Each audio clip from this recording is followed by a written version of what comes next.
Oh, good. We have sound. We have video. Are we online?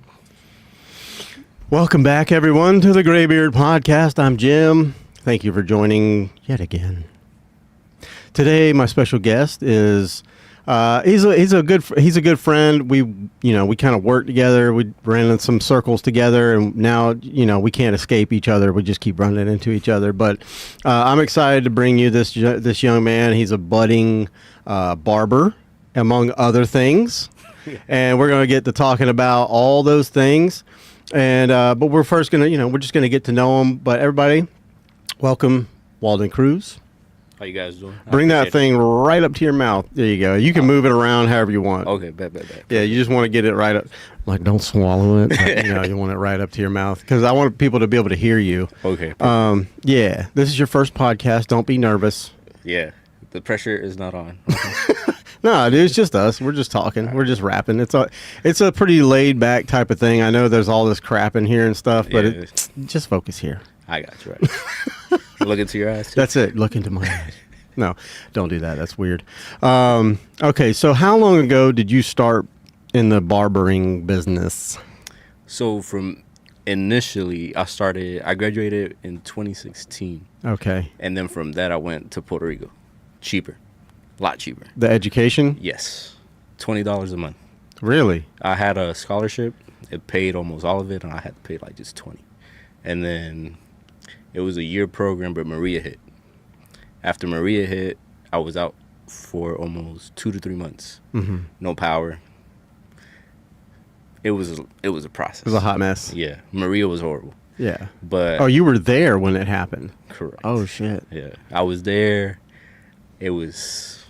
The roof was leaking. Everything was just horrible. Yeah. And wasn't a whole lot of learning happening at that moment. Nah, it was just survival. Survival. How long did you deal with that? How long were you there for? I was there literally from beginning to end. Really? Nobody could get down the road. Trees were everywhere on the floor. It was Oh bad. my God. So you couldn't even get out if you wanted to? Nah. Damn. Like we had like a little canal, and the canal would like overflow, and the water would like come up to like the cemetery and everything. It would just flood everything? Yeah. Oh my God. It was harsh. A little scary, huh? It was scary, but it didn't stop me from going to what I wanted to do. Right. Which was just cutting hair and just come back. Yeah. So, well, I know when I met you, you were doing a job that you didn't really like. And, I saw, what you do, and I saw your skills. We're not going to talk about how or where.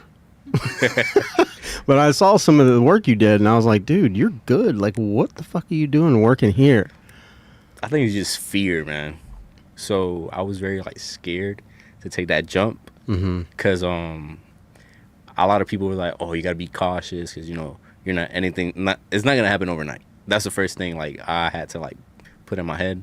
It's not going to happen overnight. But with the process and time, I was like, okay, let me take this more serious. Because I was cutting in a garage. Yeah. Whoever's doing it, I salute you. That's how you start. Perfect.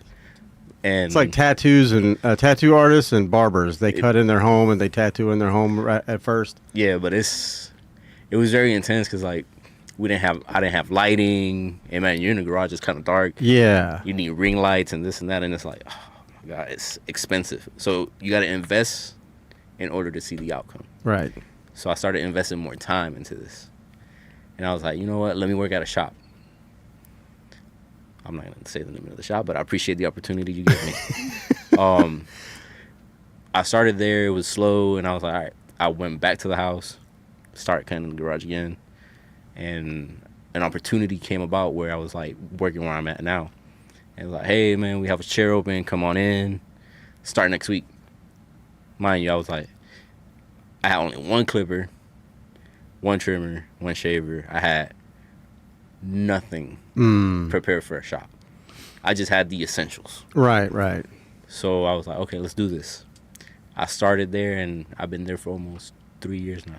And now you have more than you need. All the goodies, all the tools. I have everything that I need. But that's like a good story for people that like are worried about things of that nature. They're like, oh my God, I'm not going to be able to do this. I don't have all the things I need. I know how to use all this stuff, but I don't have everything. I'm going to look like an amateur. You just got to do it. you see, like, one thing that I learned from being at the shop is, like, you need that. Mm-hmm. It's like, you go to a tattoo shop, you're going to see, like, the difference from a tattoo artist to somebody that does it in a garage. Right. When you go to a barber shop, it's the same way. Mm-hmm. Like, you have to push yourself to learn new skills, new assets. And it's like, everything in this industry keeps growing, and we need to keep learning. Sometimes we just stop and like, okay, I know how to cut hair, that's it. Yeah. I have my skill set. I don't need anything else. Exactly. I'm not like that. I want more. Yeah. I'm very ambitious. Yeah. I can tell. A lot of people don't every like that. Every time I run into this guy, he's like talking to me. He's like, all right, what, and I'll give, like, I'm honest with you, right? Yeah, that's one thing I'm not going to lie to somebody and be like, oh, it's the fucking best, but like, your content's good, and I told you my critiques and stuff like that. And I will always do that. And you can either choose to, like, listen and take my advice, or you can go, that guy's full of shit. I'm going to keep doing what I do. That is correct. You know what I'm saying? Yep. But it's nice to have somebody that kind of, like, I've been doing this kind of stuff for a long time. I'm not like a pro at it, obviously. I mean, I don't have like 1 million followers or, a couple million subscribers on my YouTube channel. So obviously there's things I could learn, but like about the technical stuff, I'm pretty good. And then that's about all I can help you with. Believe it or not, you helped me with, like, social media. Mm-hmm. I was very, like, I was kind of, like, iffy about it. Mm-hmm. Because I'm like, I don't know how to edit. I don't know how to do this. What am I going to do? I'm like, I reached out and I was like, okay, let me see if, Jim can help me out with a little bit. And he was like, okay, perfect. And I was like, hey, what will you recommend? What can I do better? How can I do this? Small little gestures, small little tips like that help. Yeah. Well, it's a whole nother skill set. Exactly. Like, you're a barber, and what people don't understand is when you have a business or you're starting a business, you have to become a content creator. It's like, we used to have to put stuff in the newspaper or advertise in a magazine or something, but now it's just, you have to create content. And if and it does help your business. Have you found that it helped your business? Yes. And believe it or not, it's like we talked about this a couple of days ago. I was like, I have more followers from back home than here. Yeah. Obviously, I make both types of content, don't get me wrong, but like, I got to go to where my followers understand me, which is Spanish. Right.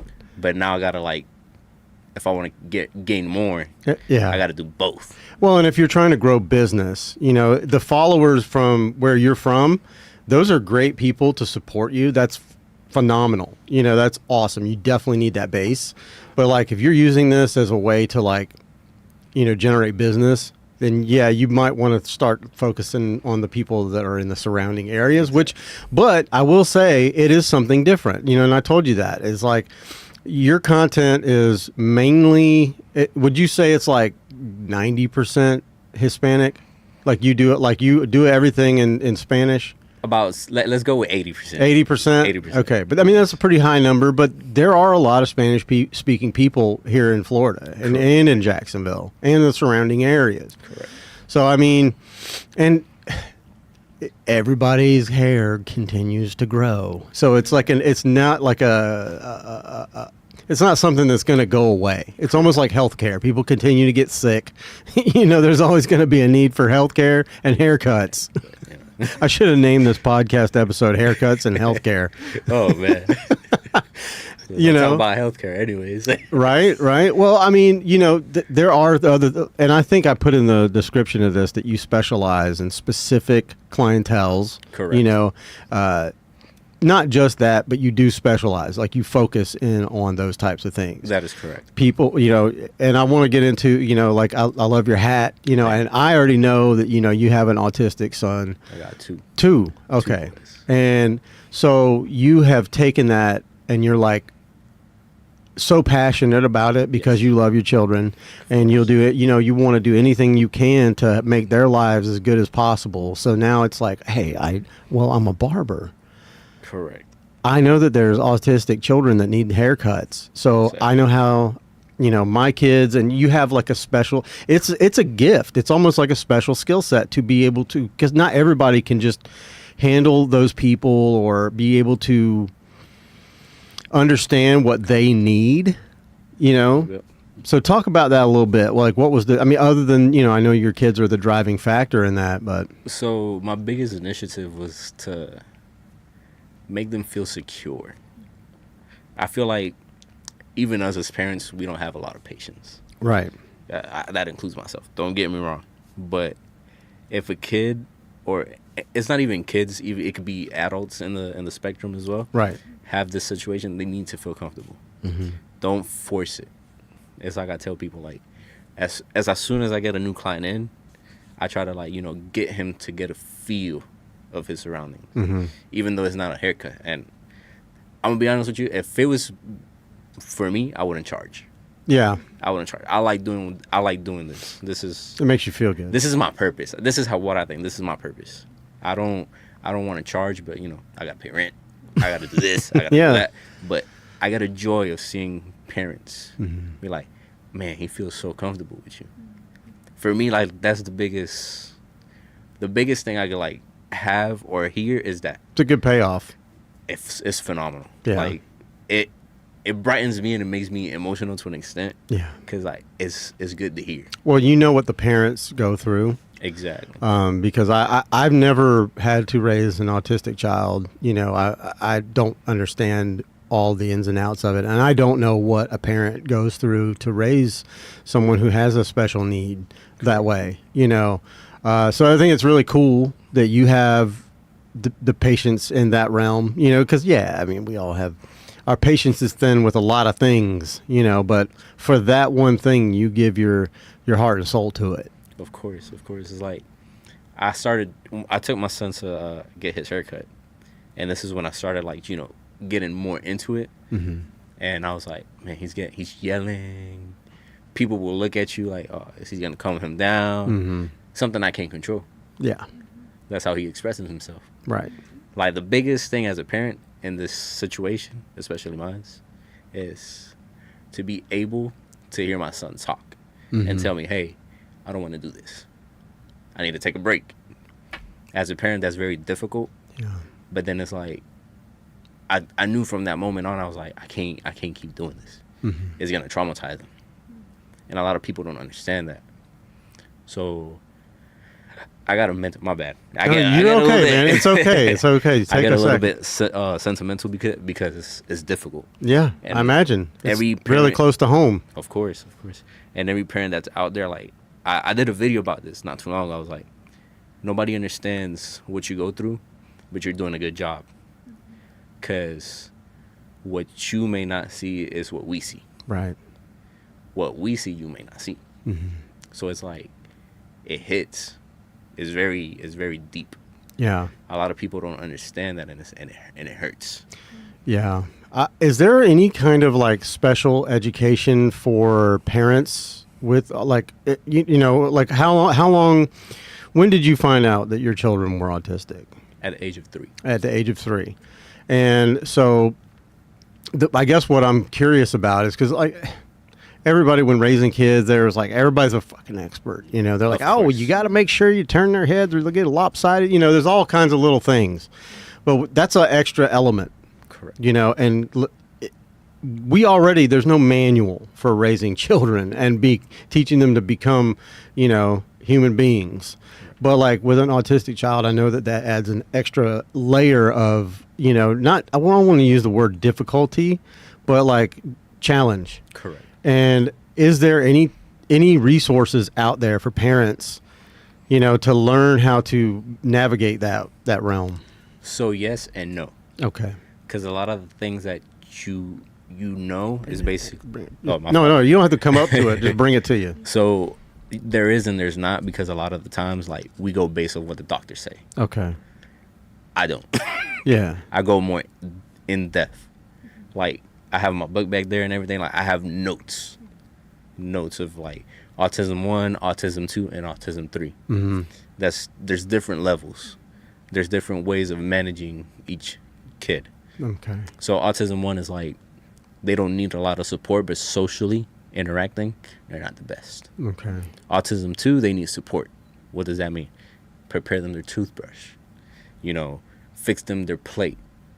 Autism 3 is like more, okay, he needs help with everything. Mm-hmm. So right now, my youngest is diagnosed with autism 3, and my oldest is autism 2. Okay. And you can tell the difference. Mm-hmm.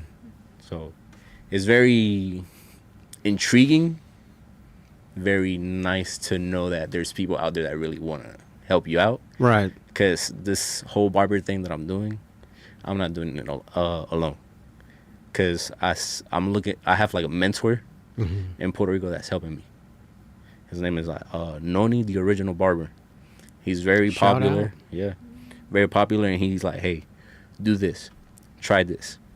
One thing that I passed my mind, the powder that they use for the brush. Like the talcum powder? Yeah. Mm-hmm. Put them on the back. The hair won't stick. The kids won't move. I'm like, okay, I didn't know that. Let me try that out. So I was like, okay. I tried it. Worked. Powder on the back? Yeah. Explain. So you put the powder like on their back so the hair won't stick. Okay. So they won't feel itchy. Because sensations are big. Correct. Okay. So my son he could get a haircut with scissors, not with clippers. Okay. Vibration is very difficult for them to tolerate. And one thing that I use like after their haircut is done, texturizing powder. Mm-hmm. Rhoda. This is my favorite texturizing powder. Shout out as well. Because it's lightweight. They don't feel it. Yeah. And you could just mess with their hair and they'll be like, okay, nothing happened. Normal. And it's very, very awesome and very cool. And each day with these kids, you learn something different. Yeah. Every day. Yeah, I bet. I mean, you have to be open to because I mean, I don't know how, like I said, I've not done a lot of research into autism. I think I don't know if there's a lot of research going on. I imagine there is, and I imagine there should be a lot more continuing because it seems to be something that's happening at a growing rapid pace, and it's not. I'm going to say this is not a joke, but I've kind of messed around about it. Like in my head, I have these weird ass thoughts. And I'm like, I have said that I feel like autism, the way it's growing, and I feel like that's like the next evolution in human beings. Like, you were seeing it happen. And I mean, because there's something special about each one of those kids, and each one of those people. And you're like, you're like, oh my, that's amazing. How does that happen? So when I took my son to his yearly annual like checkup or whatever, this is exactly what the doctor told me. If a whole bunch of these kids come in together, they could take over the world if they wanted to. Every one of them is smart in their own way. My son is very organized. He'll tell you. He says dinosaurs I can't even pronounce. I'm like, dude, like, that's crazy. Yeah. He knows like his colors, his shapes. He knows all that stuff. Mm-hmm. He knows his planets. He knows all that stuff. But it's just, how do I say it? I'm trying to say it. I translated it in Spanish in my head. My apologize. I apologize. Say it in Spanish. No. So it's like with them, you learn how to live in their world. Okay. They don't live in our world. Right. We have to live in their world. Right. And it's. I say unique because it's awesome, bro. Mm-hmm. A lot of people's like, oh no, it's a tantrum, it's this, is that. No, bro. When I tell you like these kids are smart, they're smart, they have their stuff, but they're very, very unique. So it's awesome. Yeah, no, that's definitely. I think that's a misnomer with autism. Autistic people, that people are like, oh, they're special.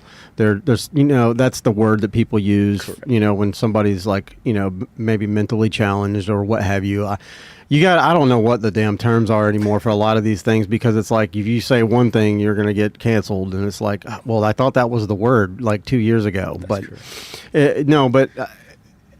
There's definitely something special about them, and they're not smart, but I think a lot of people, they'll see them having their tics or, however they may present. Correct. And they're like, oh, there's something wrong. No, it's nothing wrong. It's just, this is who they are.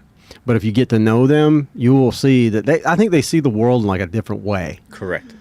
you know, and like what you just said, it's amazing, you know, and I believe it's like if you really watch and learn from them, you can see they'll help you to see things in a different way. Yep. Has that opened up like your mind and expanded your mind into like opportunities for yourself in the future? Like, wow, if they can do the things that they do, I can do anything. Of course. So I look up to my son. It sounds stupid, but no, it's it doesn't. weird. No, but it doesn't. It's like, because he adjusts. Right. And that's a problem that we have. Mm-hmm. We don't know how to adjust. Mm-hmm. They adjust in their own way. Right. So right now, school's over. For him, like the whole world just Stopped. failed. Like each morning, time to go to school. So he's adjusting. And I'm like, today he woke up and was like, okay, there's no school. Tomorrow he's gonna wake up, there's no school. Monday comes. We'll see how he reacts. But he's adjusting. But he loves going to school. He loves it. It's just the way it has helped me. It has opened up my way of thinking. Because it's not. Sometimes we want things to go our way, but it's not going to go that way. Right. So it's like the same way they adjust, we have to adjust. Yeah. And a lot of people don't get that. Everybody's like, make them do this, do that, do this. No. Let's do it their way. Yeah, we all have this like thought that you know, like the societal norms. You wake up, you get dressed, you brush your teeth, you go to work, you know, and we tolerate all the other people in the world, you know, or whatever you do. You know, some people are excited to see others, but some people just like you know, but it's a big ass world. And you know, I think that when people say that autistic children or autistic people are challenged, I think that is the challenge. It's the challenge of this is the societal norm, and they are outside of that. Correct. So now they have got to figure out, because the majority of people are this way, and then they've got to figure out how to like navigate that, which is already hard, you know, for just anybody. You know, and you tack on sensory, you know, issues or the way they, you know, present or whatever. And a lot of people look at them like, oh, what's wrong with that guy or what's wrong with that girl? But they can have normal lives. Oh, yeah, of course. Of course. Yeah. I think like right now I'm gonna go into depth with that. Like, I don't know if you guys seen the news of the kid that couldn't graduate with his classmates. Did you post something about that? Yes. Okay, I think that's Instagram. where I saw it. Yeah. So it's heartbreaking because it's like, just because his stems, he's yelling, he's excited. Where was this? If I'm not mistaken, I think it was Texas. I'm not 100% sure. Don't quote me on that. Okay. But I seen it. He was like behind the doors in the library while he was looking all his classmates graduate. Bro, that made me cry, bro. Yeah, that's hurtful. I'm like, bro, like what is wrong with the world? Right. The world is crap right now. I will say, alternatively to that, I did see a video where there was an autistic child that did graduate. Correct. Did you see that? Yep. Where his whole class, was quiet. they got quiet. They understood the assignment. Yep. You know, like everybody was quiet. The guy handed it. You know, he just held it out, and then the kid took it because he knew he didn't want to hand it to him, and like the handshake was his. You know, it was, and then after he like got all the way out, they like cheered for him. Yeah. It was, I mean, it almost brought a tear to my eye. I was like, that's cool. Yeah, of course, and that's the problem. Like, it's heartbreaking to see that people still are not accepting the situation. Right. Because like, I'm gonna be honest with you, when I found out, it was kind of hard for me to accept that. Yeah. Because it's a challenge. What was the first thought when you found out? Is it my fault? Yeah. Because I was not the best. Let's put it like the best father at the time. Mm-hmm. I was bad, but then like, you know, I had to do a 360, and I went a little bit into the religion side a little bit, so it worked out a little bit better, and everything started falling into place. That's like right now I'm like, everything's going so well that I get scared. You waiting for the shoe to drop? Yeah, but I'm like, I don't think negative about it because, like, you know, I don't know how religious you guys are, but I'm like, God gives his soldiers the strongest battle. And another thing that I put in my head is that maybe God sent him to me because he knew he was going to be safe. That's how I look at it. That's my perspective. Yeah, I've always been told. I grew up religious. You know, I grew up that way. We were forced to go to church from an early age, and you know, I didn't understand it. But as I got older, I figured everything out. All right, I didn't figure everything out, but I learned. You know, and I started having my own thoughts about things. Correct. And I'm not so much not religious now, but like I don't practice, you know, like I don't pray and do all that stuff. I have a hard time with like certain things, certain aspects of it. But as far as religion goes, I think it's great. Correct. For an outline of how to live life. And it's like a scaffolding to like be a good person. It's like a blueprint. It's like, yeah, it's for sure like a blueprint. It's like, hey, if you just, you know, do these things and follow these things, and you know, you treat people with respect, and you try, you know, you're gonna be a good person. Exactly. The thing that kind of jaded me was like when you have somebody that's like uber religious and they're always Bible beating you, yeah. And then they will be, you know, the one to cut you off in the grocery store, or you know, run over your pet or whatever. You know what I mean? It's just like that's a little extreme. For me, it's just the division. Yeah. For me, it's just that. I guess I saw a lot of people that used religion as like as a safe haven. Yeah, we're like a shield to be. Yeah. I'm religious. I'm a good person, but then they gave them like license to be dicks. Correct. But I've always been told, you know, and something's like, you know, God will never give you more than you can handle. Exactly. And to your point, you know, I think that life is that way. I think that, I mean, I had this conversation with my friend Tristan, the other day, talking about fade and like you make the chance and all this stuff, and I like there's a plan, you know. I'm like, if there is, like, I want to go talk to the man, because like my plan book, you know, the playbook for Jim, like we gotta talk, bro. You know what I'm saying? Like, I'm still waiting to see how this thing. I got one of those choose your own adventure books. Yeah. You know, if you go this way, anyways. Yeah, it's just it's an interesting road. But I definitely think that you make your circumstances, like whatever you do, you know, there's an equal and opposite reaction. You know, like yin and yang, all that stuff. Like, I definitely believe that, like, whatever you do in life, it causes things to happen, and it can be good or it can be bad. And sometimes there's people that are lucky that they're just complete a-holes and they get the good life that we know of. You know, because a lot of people with that quotey fingers good life, you know, the millionaires and all this, they're miserable. Yeah, they're miserable. Yep. You know, but yeah, no, I think it's good for you to have religion. I think it's good to lean into that if that gives you peace. Of course. You know what I mean? Yeah. I'm happy for that. Yeah, of course. Yeah.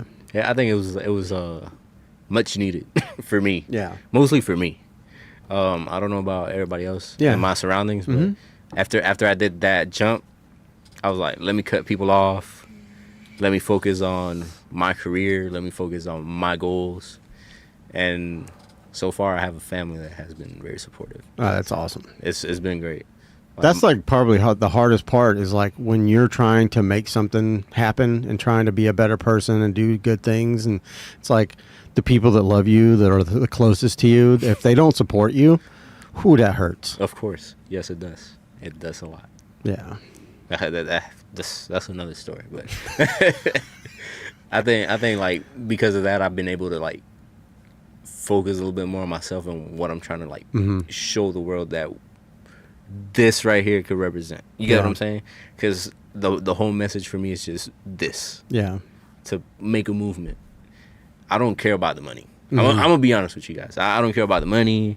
I don't care about like, you know, this and that, social media numbers. I don't care none of that. And it sounds very hypocrite, and it's very like, what's the word for it? Like contradicting. Yes.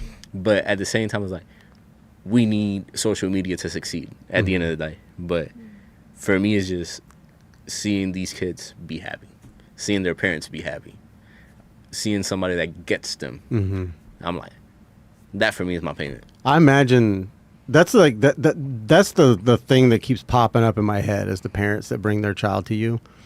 You know what they go through on a daily basis, you know, learning about their child and doing, you know, how do they help them to navigate the world, because you have to relearn everything, and to bring them to you and see them actually just sit there and let you, and then it's almost like I know they love their kids, Of course. but every parent, whether their kid has autism or not, sometimes we need a fucking break.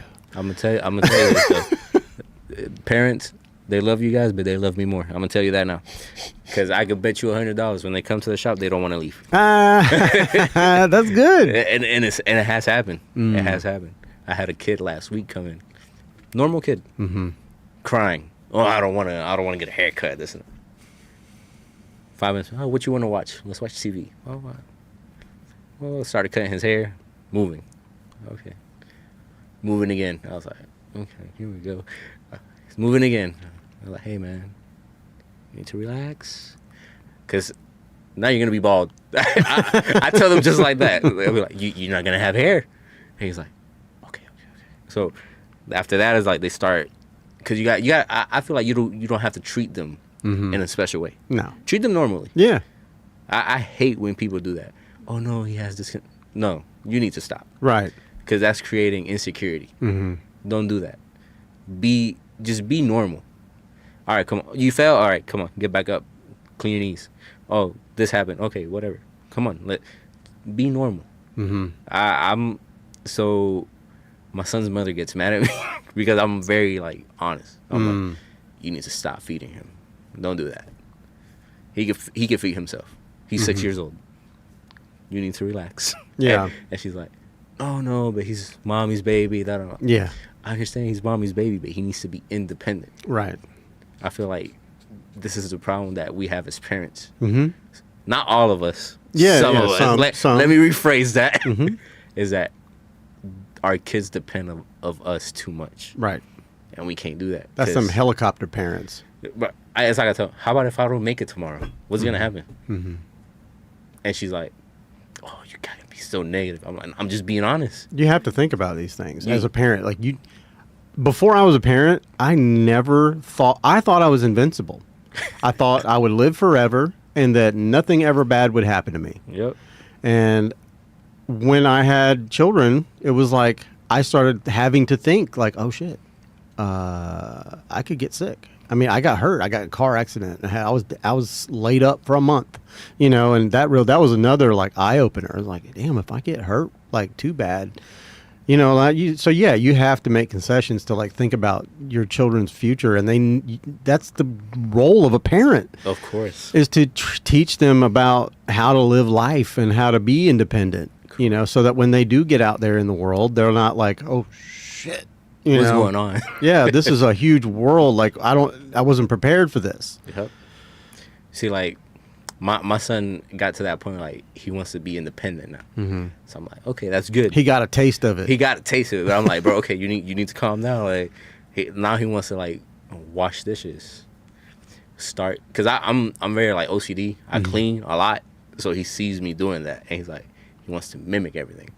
I don't blame him, but at the same time, all right, calm down. You can't use the mop. You're gonna fall. Can't start. You sweet, but be careful. Hold it down. It should turn blue. There you go. Now she's got to run out real quick. Oh.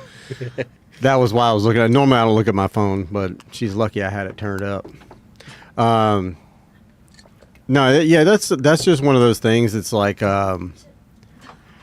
think for me, when you were talking about just be normal. I haven't been around a lot of autistic children or people. Yeah. But I do, because of that and not knowing all the things that I think about that and I'm like, okay, he said be normal, but then I also have in my head that there's things that you can't do. Of course. You can't just go grab them and you can't touch them. You can't, certain things, loud noises or, if you drop something or all these things. But so you have all this stuff running through your head. Correct. But then you're like, how do I think about this, but then just treat them like a normal person? I think it's just, I always say it's patience, man. Yeah. You just got to create that patience. Yeah. Because if you don't create that patience, it's going to F you over. Literally. Yeah. It's going to F you over because it's there's times where I'm just like, bro, oh my God, he doesn't stop. What can I do? And it's like, you have like that side that's like, okay, this is something that he needs to do to express himself. Right. And I think that's one of the biggest things that I have learned from my son, that creating that patience. Yeah. And a lot of people always try to understand the situation, but you don't understand until you live that situation. Right. Till you're in it. Exactly. So it's like, at first, me and my mom used to like bump heads because like, oh, you got to do this, you got to do that. My mom, he's not like me. Has she ever raised an autistic child? No.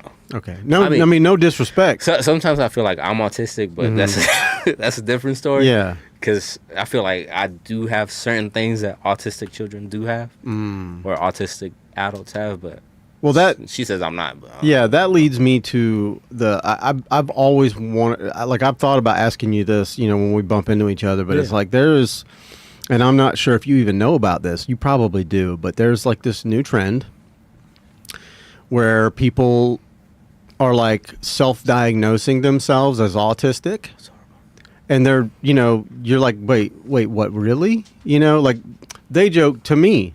Yeah. I'm like, I have OCD for sure. Of course. And a bit of the ADHD, but both of those are self-diagnosed. I've never, and like, how do you know? How do you go?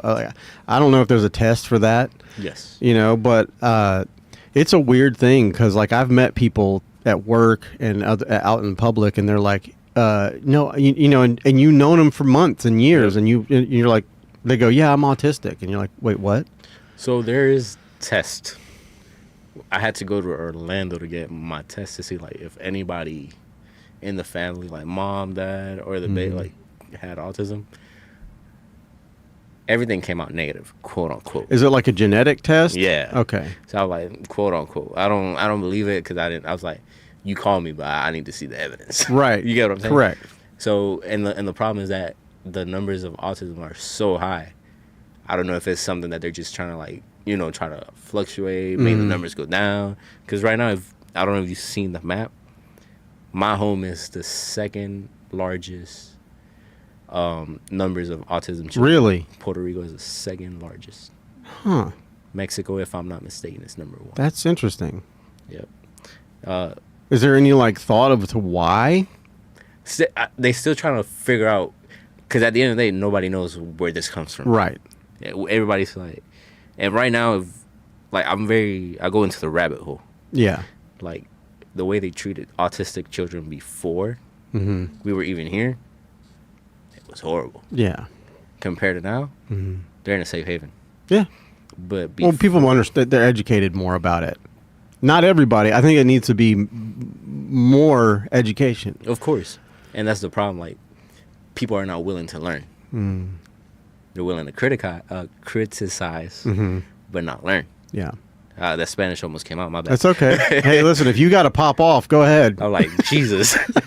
Because that Spanglish, man. That's all right. Kills me. The AI will translate. So it's like, the guy that I'm talking to in Puerto Rico is like, that's the problem. People don't want to educate themselves. Right. Everybody's like, oh, no, he has this. Oh, he needs to do this. You guys are raising him this way. No, like, learn. It doesn't hurt to learn. Yeah. Like, I'm going to get on my book back real quick. No, go for it. I'm going to show you, like, half of the stuff that I read. He brought visual aids. Of course. Always have to. Believe it or not, I'm young.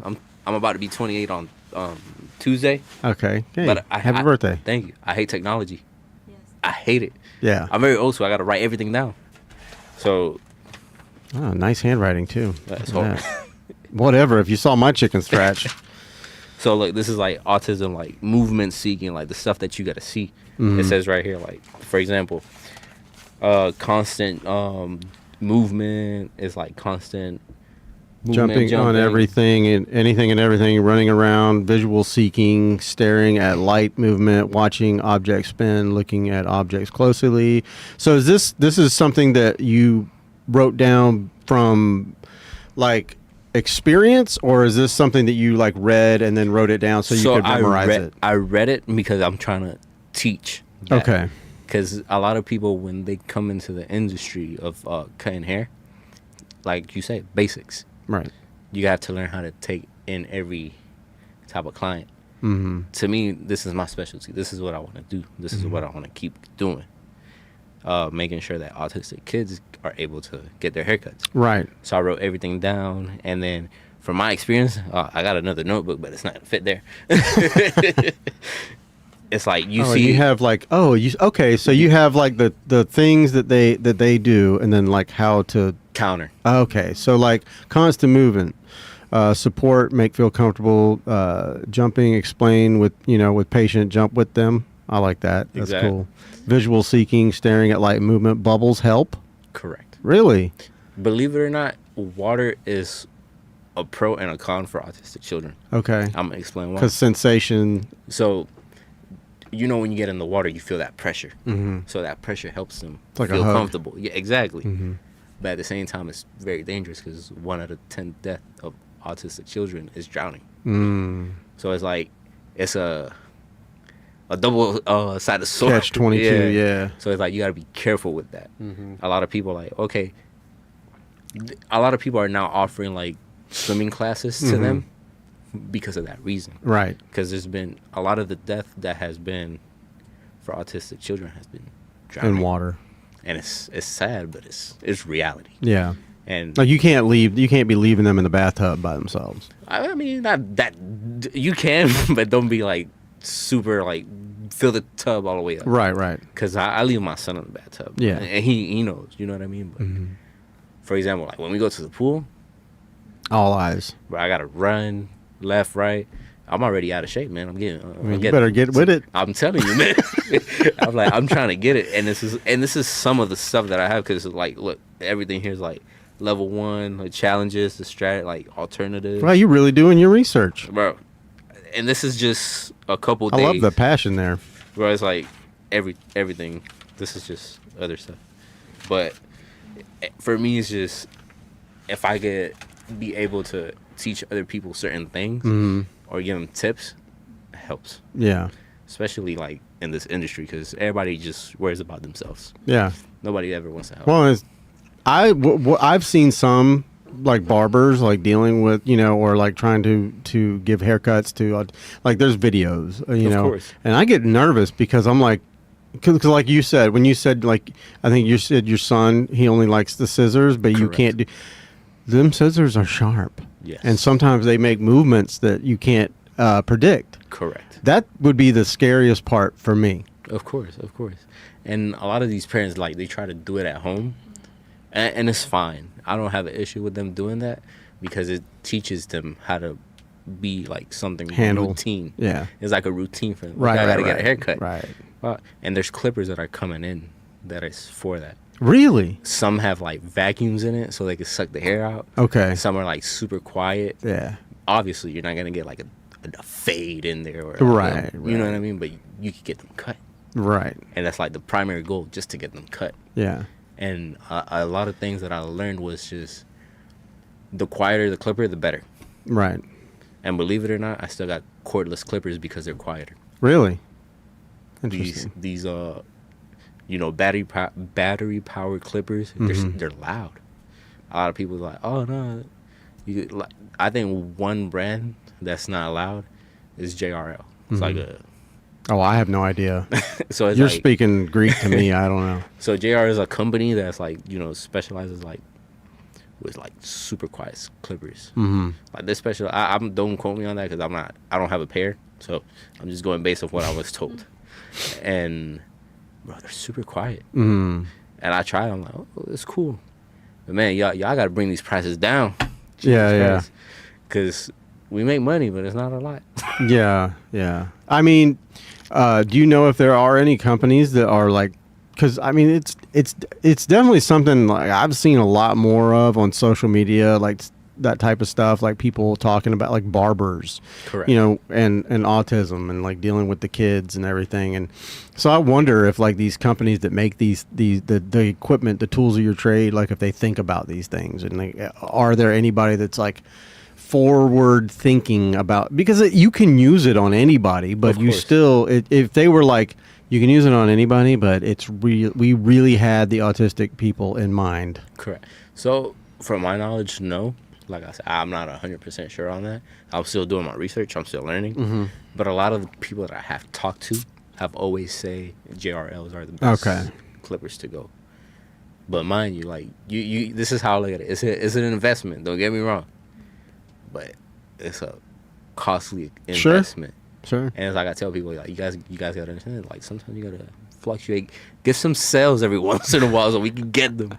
But it's like I said, I don't like charging. That's just me. Yeah. So I'll try to work with what I got. Yeah. So if I have to do like an all scissor cut, I'll do it.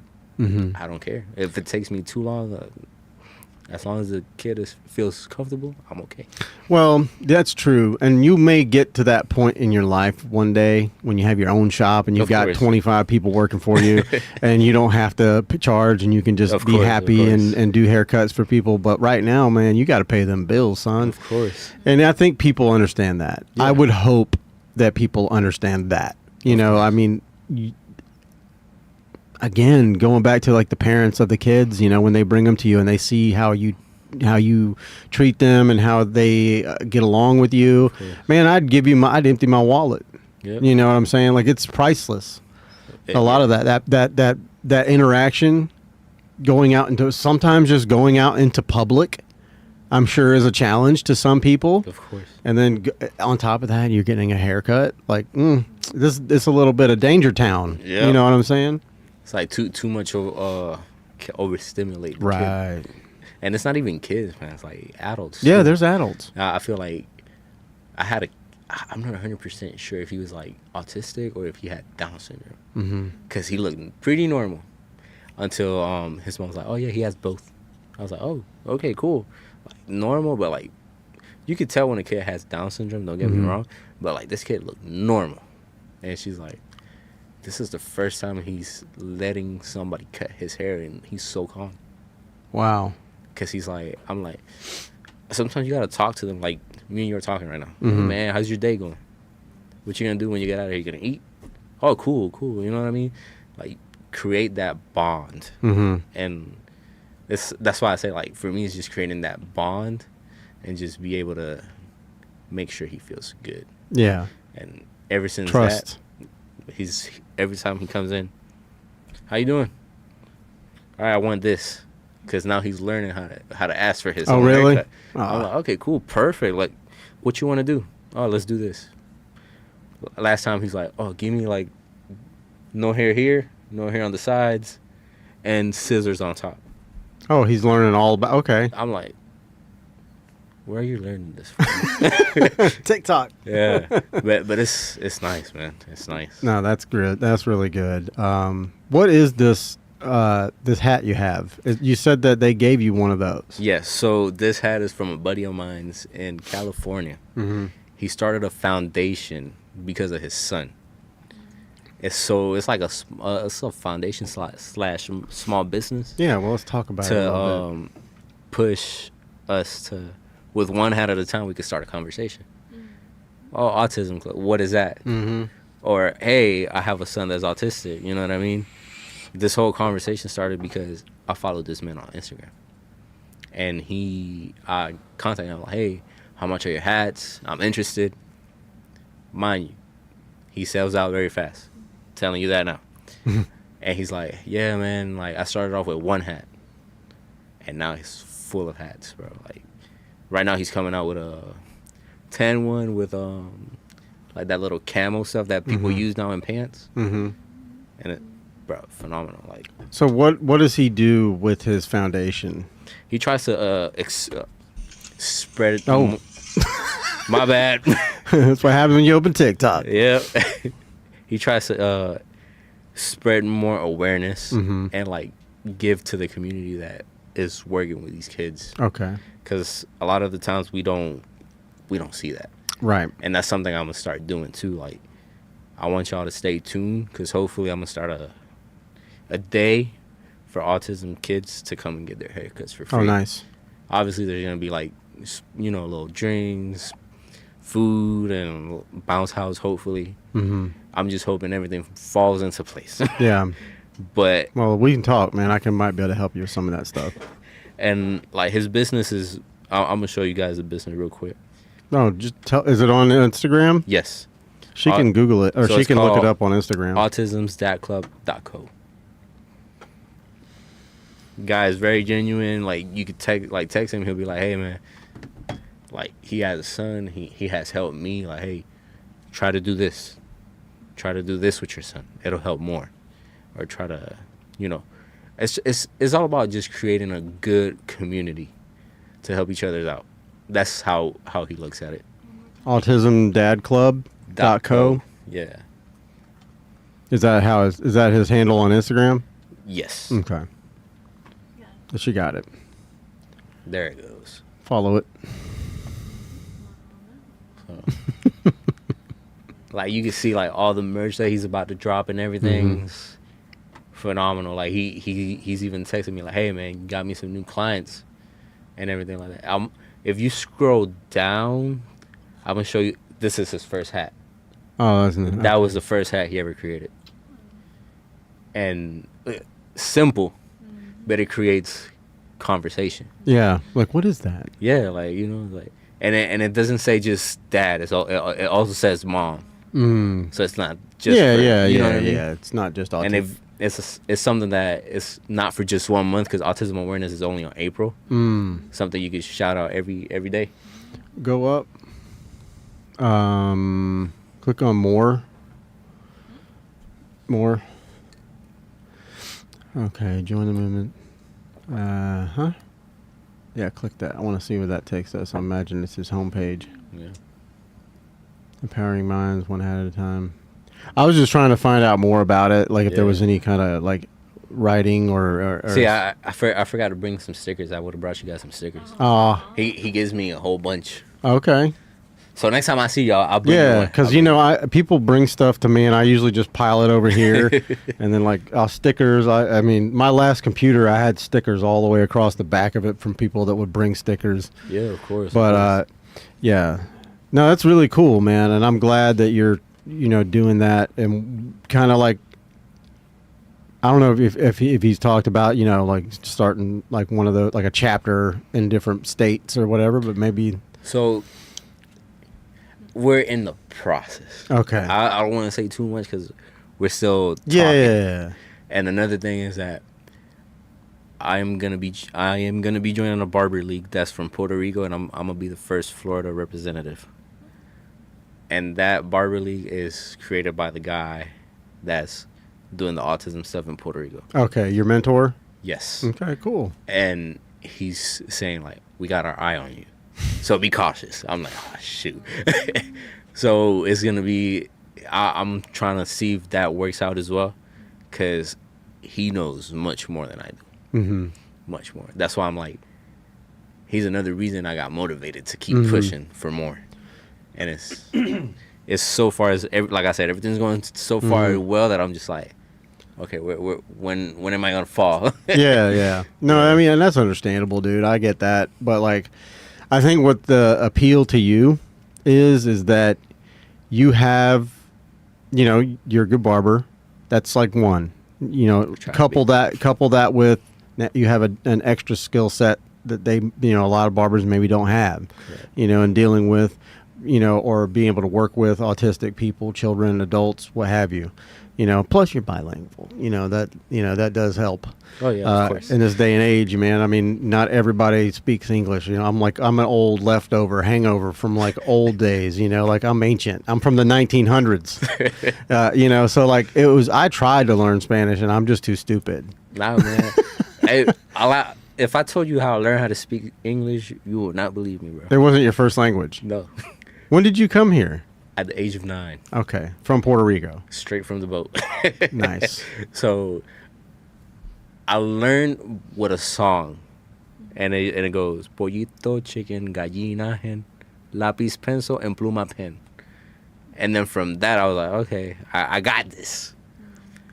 When I came over here, it was like, music, bro. Music is the key. I feel like music is what brings everybody together. A lot of people say, no, it's not. That's a lie. It's a universal language. Yes. Because it gives you a feeling. You know, you hear the music, you may not be able to understand the words, but if you listen to the music and the inflection and tone and the vocalist, anyone, it can provoke a feeling in anyone. You know, that's why I think like that was like a thing that scientists were talking about, pumping like music out into space, into the airwaves, because like maybe if there's life out there, they'll be able to understand not the words maybe, but they'll hear the music and feel it and go, wow, that's a pretty enlightened, which we're not. You know, we're not an enlightened species. I mean, there might be one or two people in the world that have ever been enlightened, but like, we got a long way to go. A long way to go. And it takes, like, you know, what you're doing and people like yourself. Of course. You know, for someone like me, I don't deal with that on a daily basis. I don't travel in that realm, you know. I've met people with children, and, you know, they're very cautious, you know, like, of course. You know, after my divorce and I was dating, you know, I'd meet people that were like, I have autistic children. And they're like, you're never going to meet them. And I'm like, well, that's weird to say, but okay. Yeah. You know, I mean, and it's just, and it wasn't like anything against me. I didn't feel slighted about that. They were maybe just a little self-conscious about like bringing their kid around someone that may not be in their life for very long. You know, that I get that.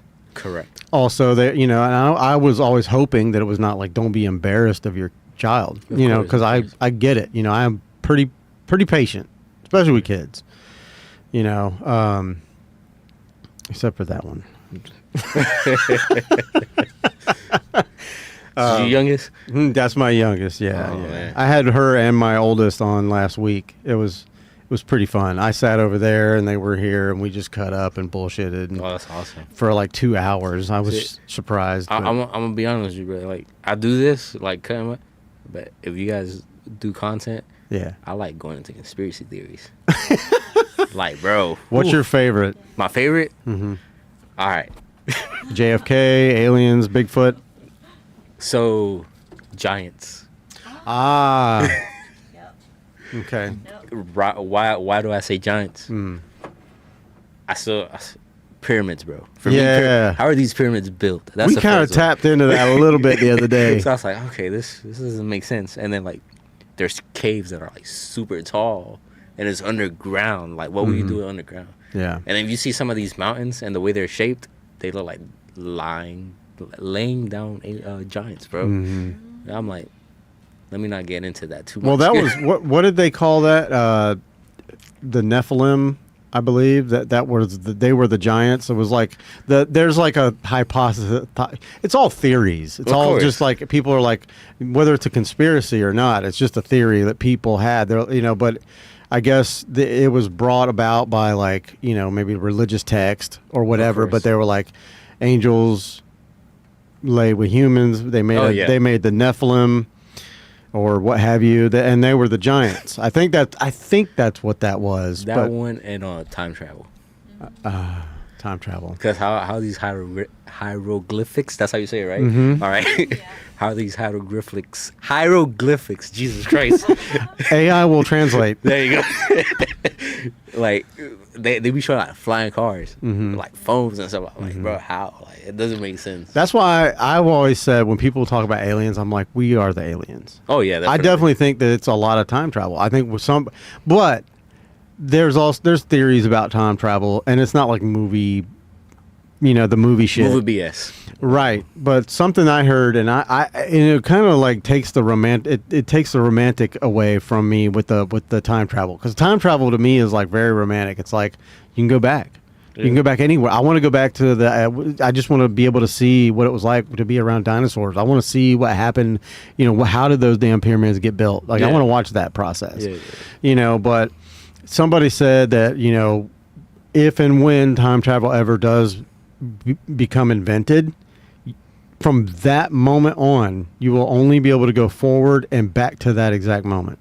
So you won't be able to go back further, which is crazy to me. And I don't want to believe that. No.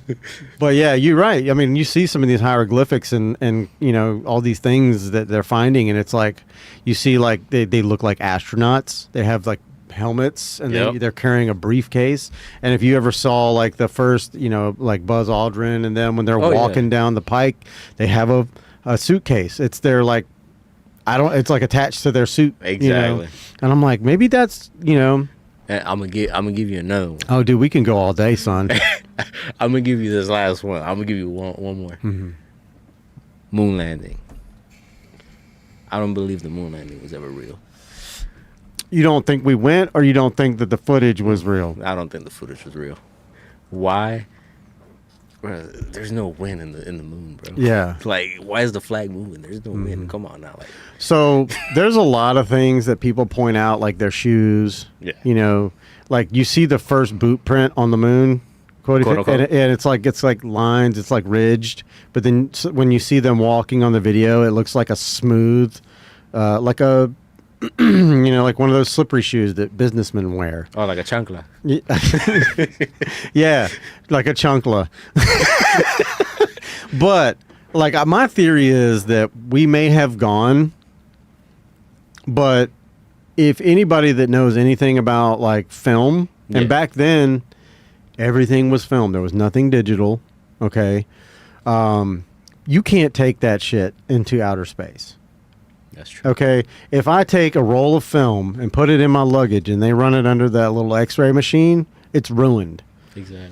What is this? Really right there, that. Oh, yeah. Uh-huh.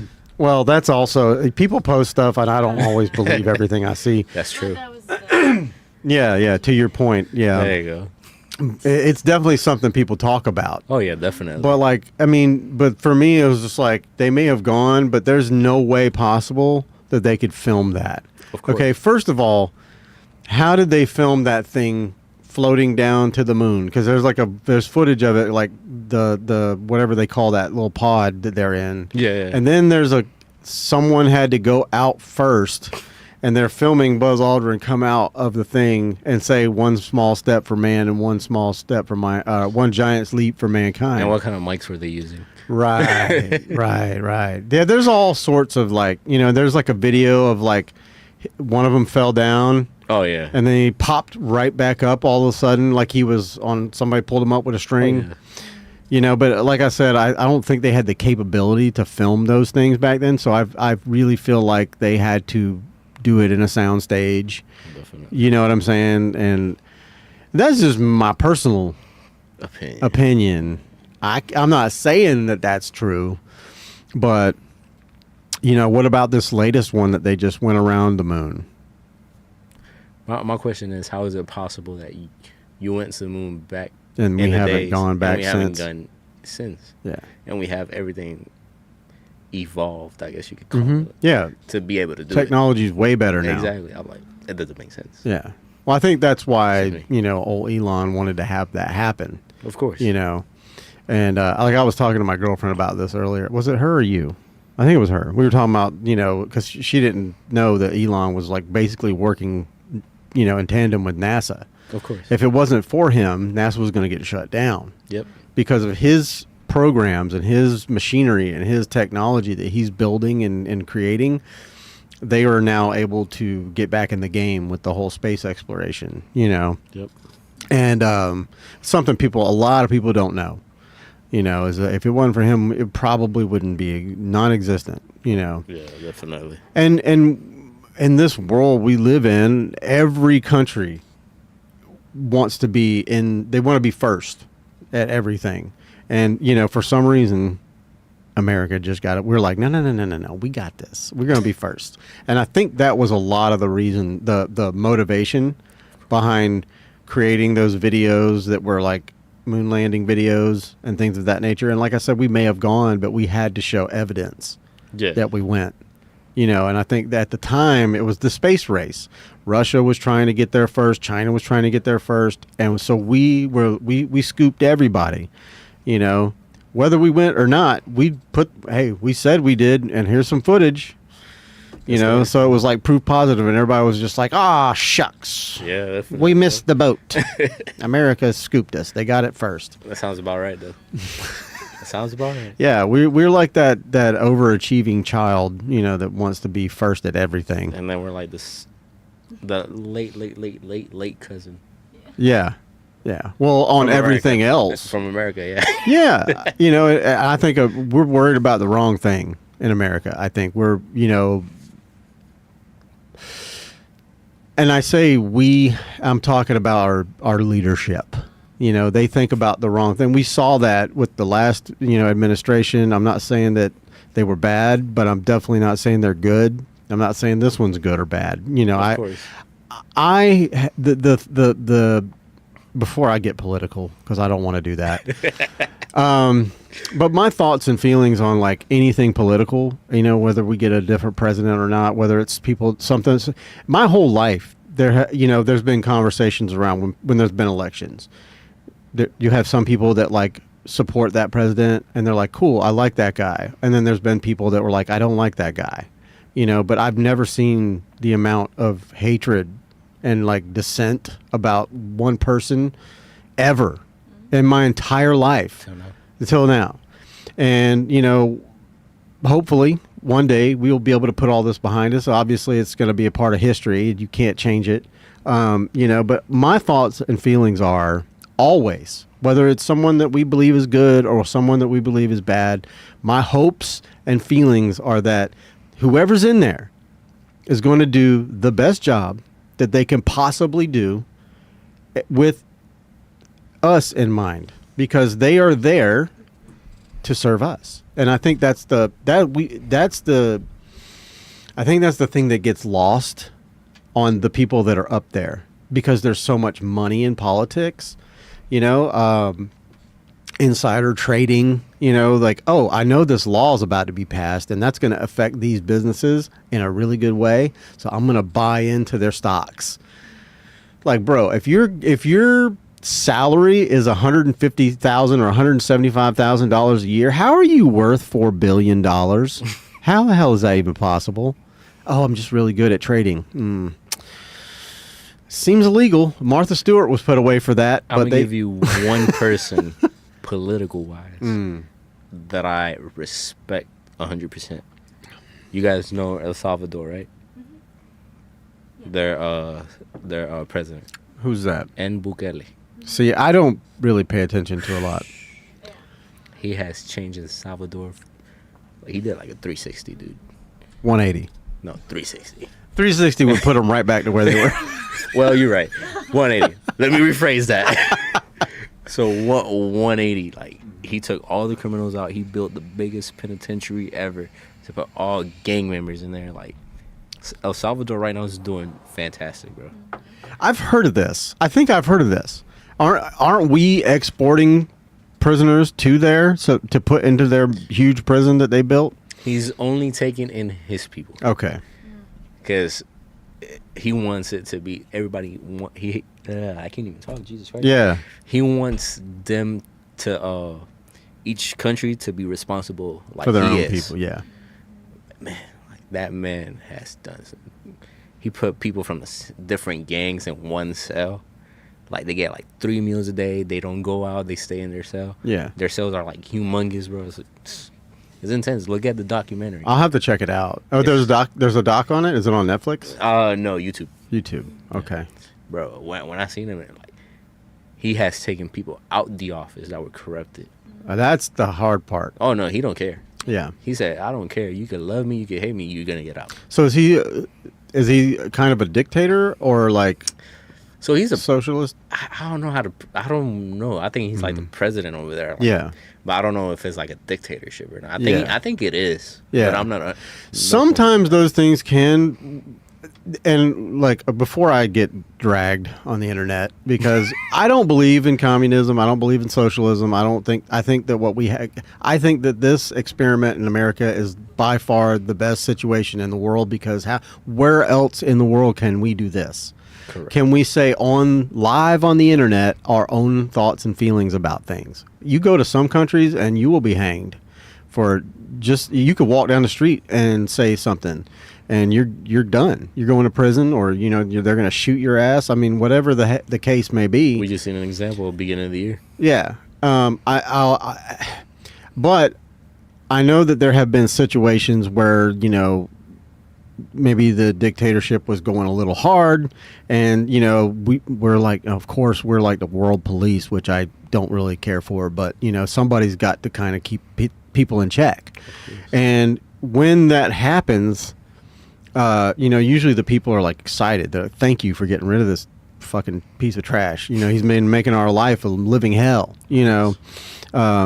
Because when you're told what to do every single day for your entire life, you can never have like an original thought. You can't do the things you want to do. You can't act the way you want to act. You can't open a business. You can't, do this. You can't marry this person.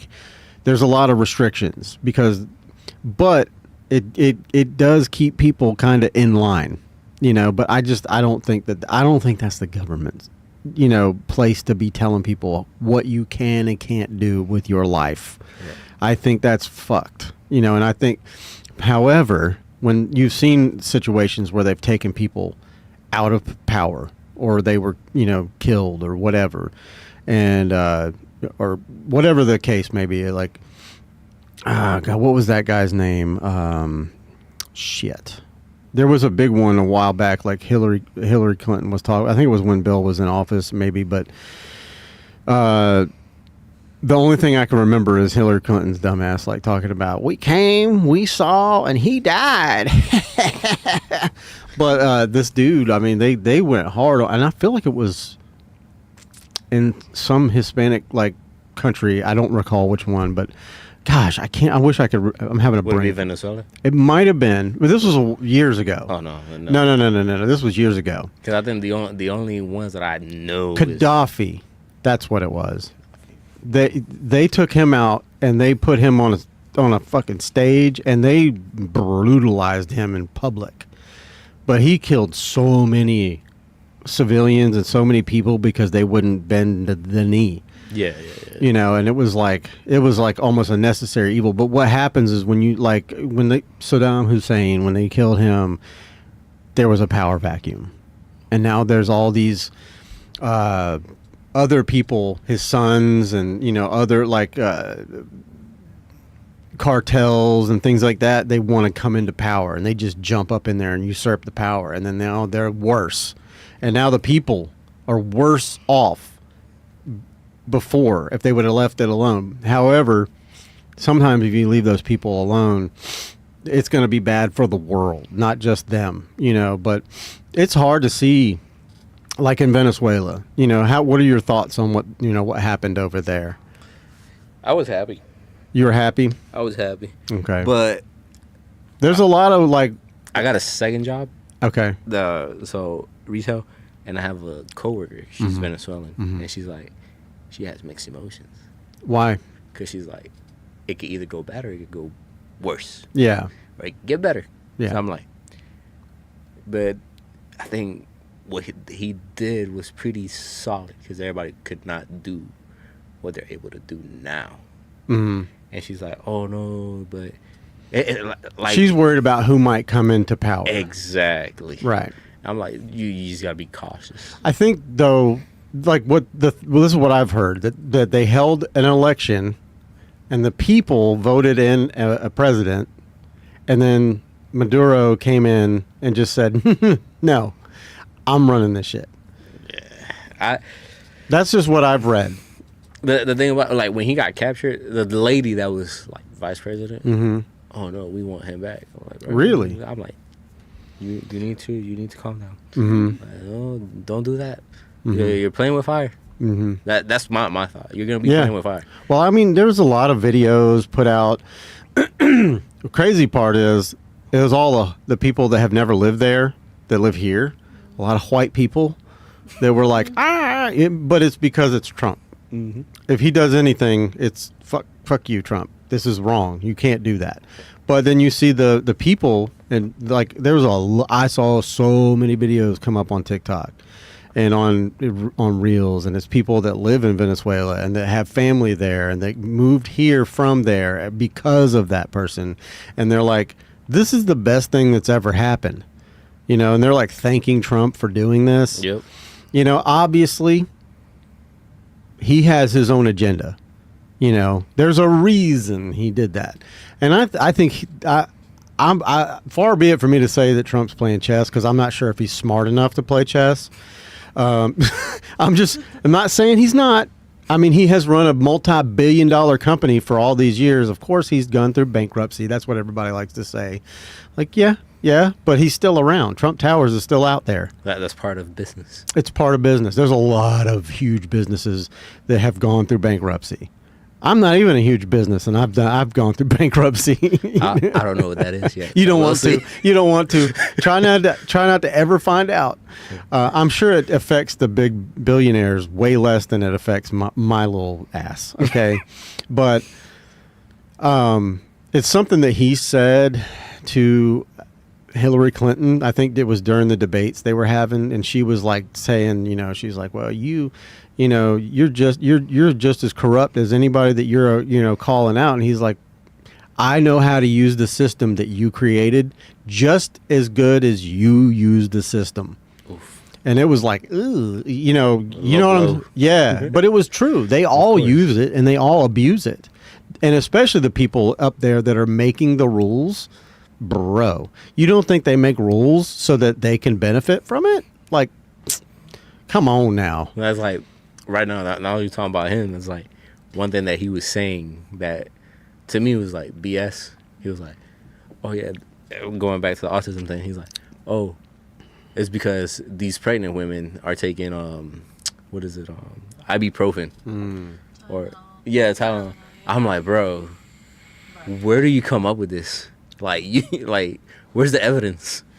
He's one of those people that, like, I heard this, so now I'm gonna. But you're the president of the United States of America, bro. You can't just say something on the world stage that you heard.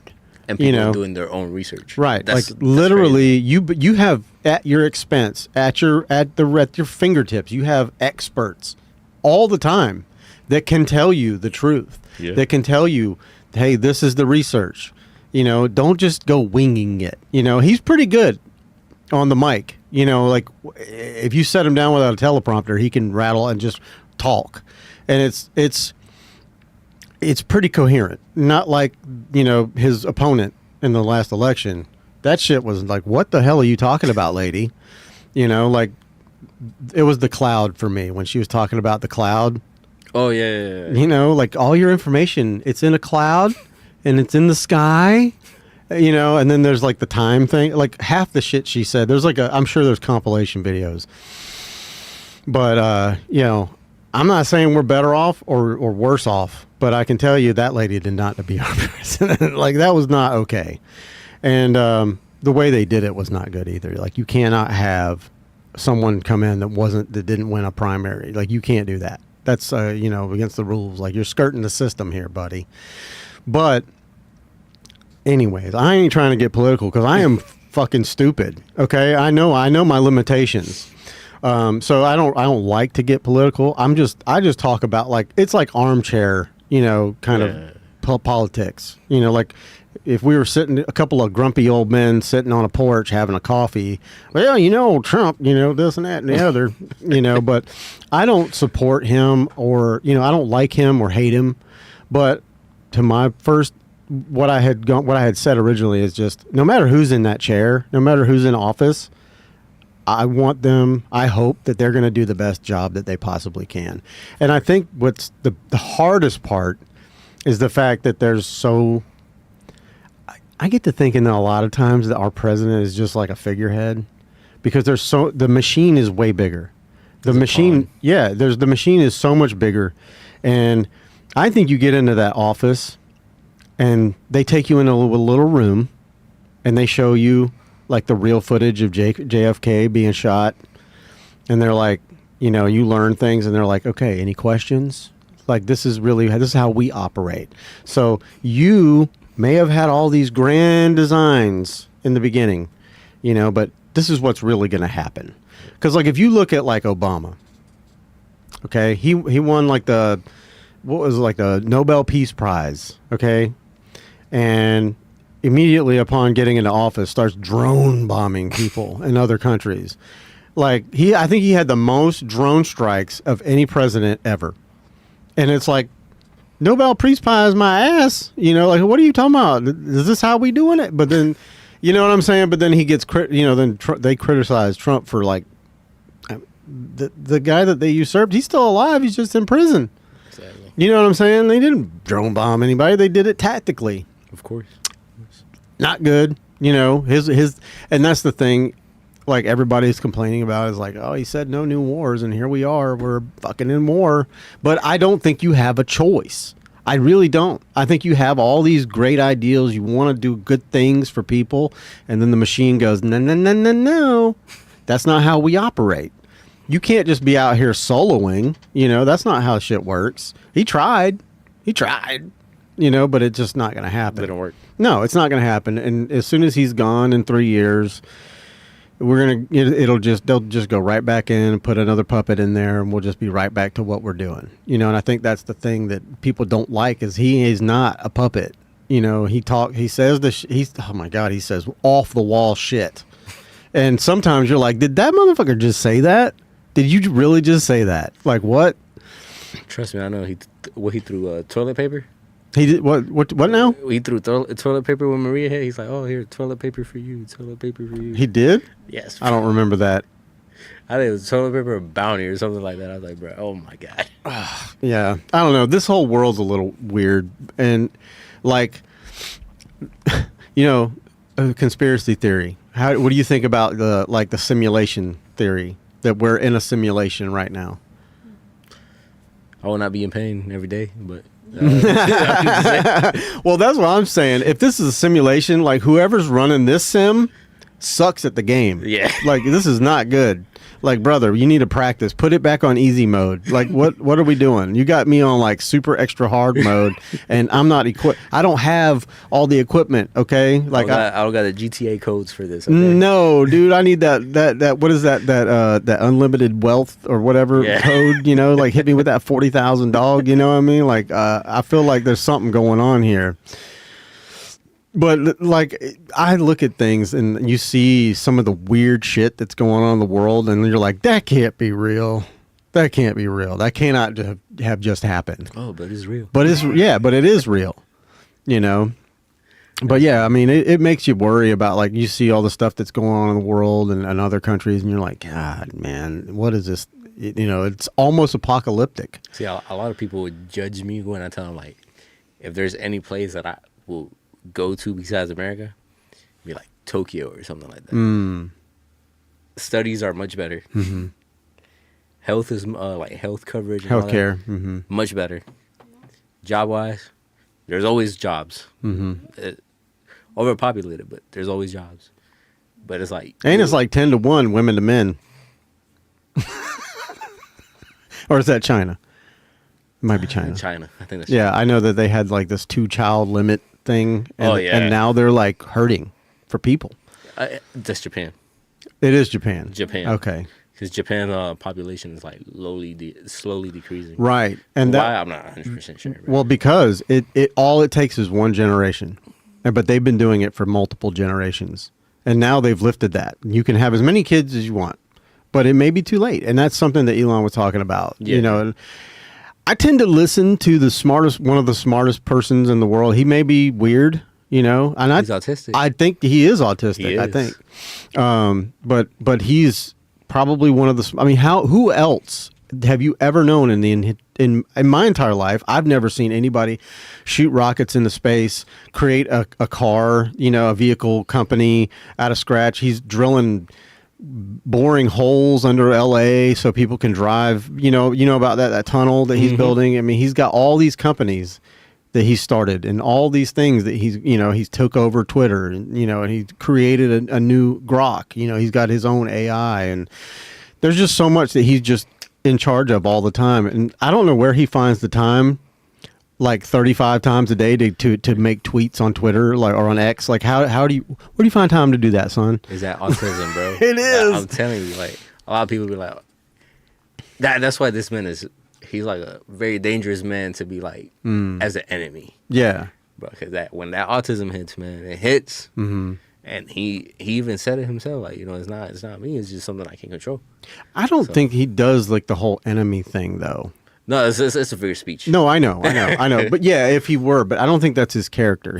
He's too busy thinking about creating and making things for humanity to continue. To succeed. Yeah. But yeah, when he speaks, I kind of like I turn up an ear and I'm like, well, let's maybe just take it in. And he's not like the only one, because like there's been a couple scientists, like if we go back, back, Albert Einstein, Mm-hmm. he was a mastermind. Mm-hmm. He was also nuttier than squirrel turds. And the thing about it is like all these people, like I'm not saying that everybody is, Mm-hmm. but half of these people that have become like that successful is because they have autism, bro. Mm-hmm. A lot of people don't believe it. It's the focus. But it's just, it makes sense. Mm-hmm. If you think about it, as a scientist, what's you create? Mm. So do you think like autism's been around for a lot longer than we think? Oh, yeah. And maybe the fact that the statistics are like on the rise is more that we're just learning about it? I feel like, yes, right on the point. Is just now people are just being more aware of the situation because it's being pushed more. Mm-hmm. Like, when was the last time, like, before these couple of years, when was the last time you heard anything about like autism kids or anybody that's autistic? I mean, it was far and few between. I said, I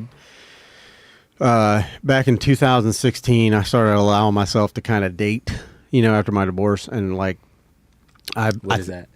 What is what? What's dating? Yeah, what is dating? It's horseshit, is what it is. Stay away from it. I don't even know what that is anymore. Because like everything's now on this. Yeah. It's Garbage. become something that it didn't used to be, but But I met like a couple of ladies that had autistic children, and that was like I was like, oh really? Like what is that? And you don't know if you're not educated about that thing, and you only have a small education about any type of special needs children or anything like that, you think maybe they have Down syndrome or because I didn't know the difference, and there's TDAH or TDH or something like that as well, which is a type of autism. Okay. Quote unquote. But yeah. See, I'm very uneducated. I'm not gonna lie to you, dude. Like I'm stupid about this whole thing, but I mean that's one of the reasons I wanted to talk to you. Yeah, we talk about your barbering stuff. Of course. That's really cool, and I would love for you to be able to have this to push out and have your clients see this and future clients see this and find you. But also it's like really there's so many questions around autism right now. And I think that if you aren't asking the questions and you're just making up your mind that it's this or that, instead of going, okay, what, especially talking to someone that lives in that world.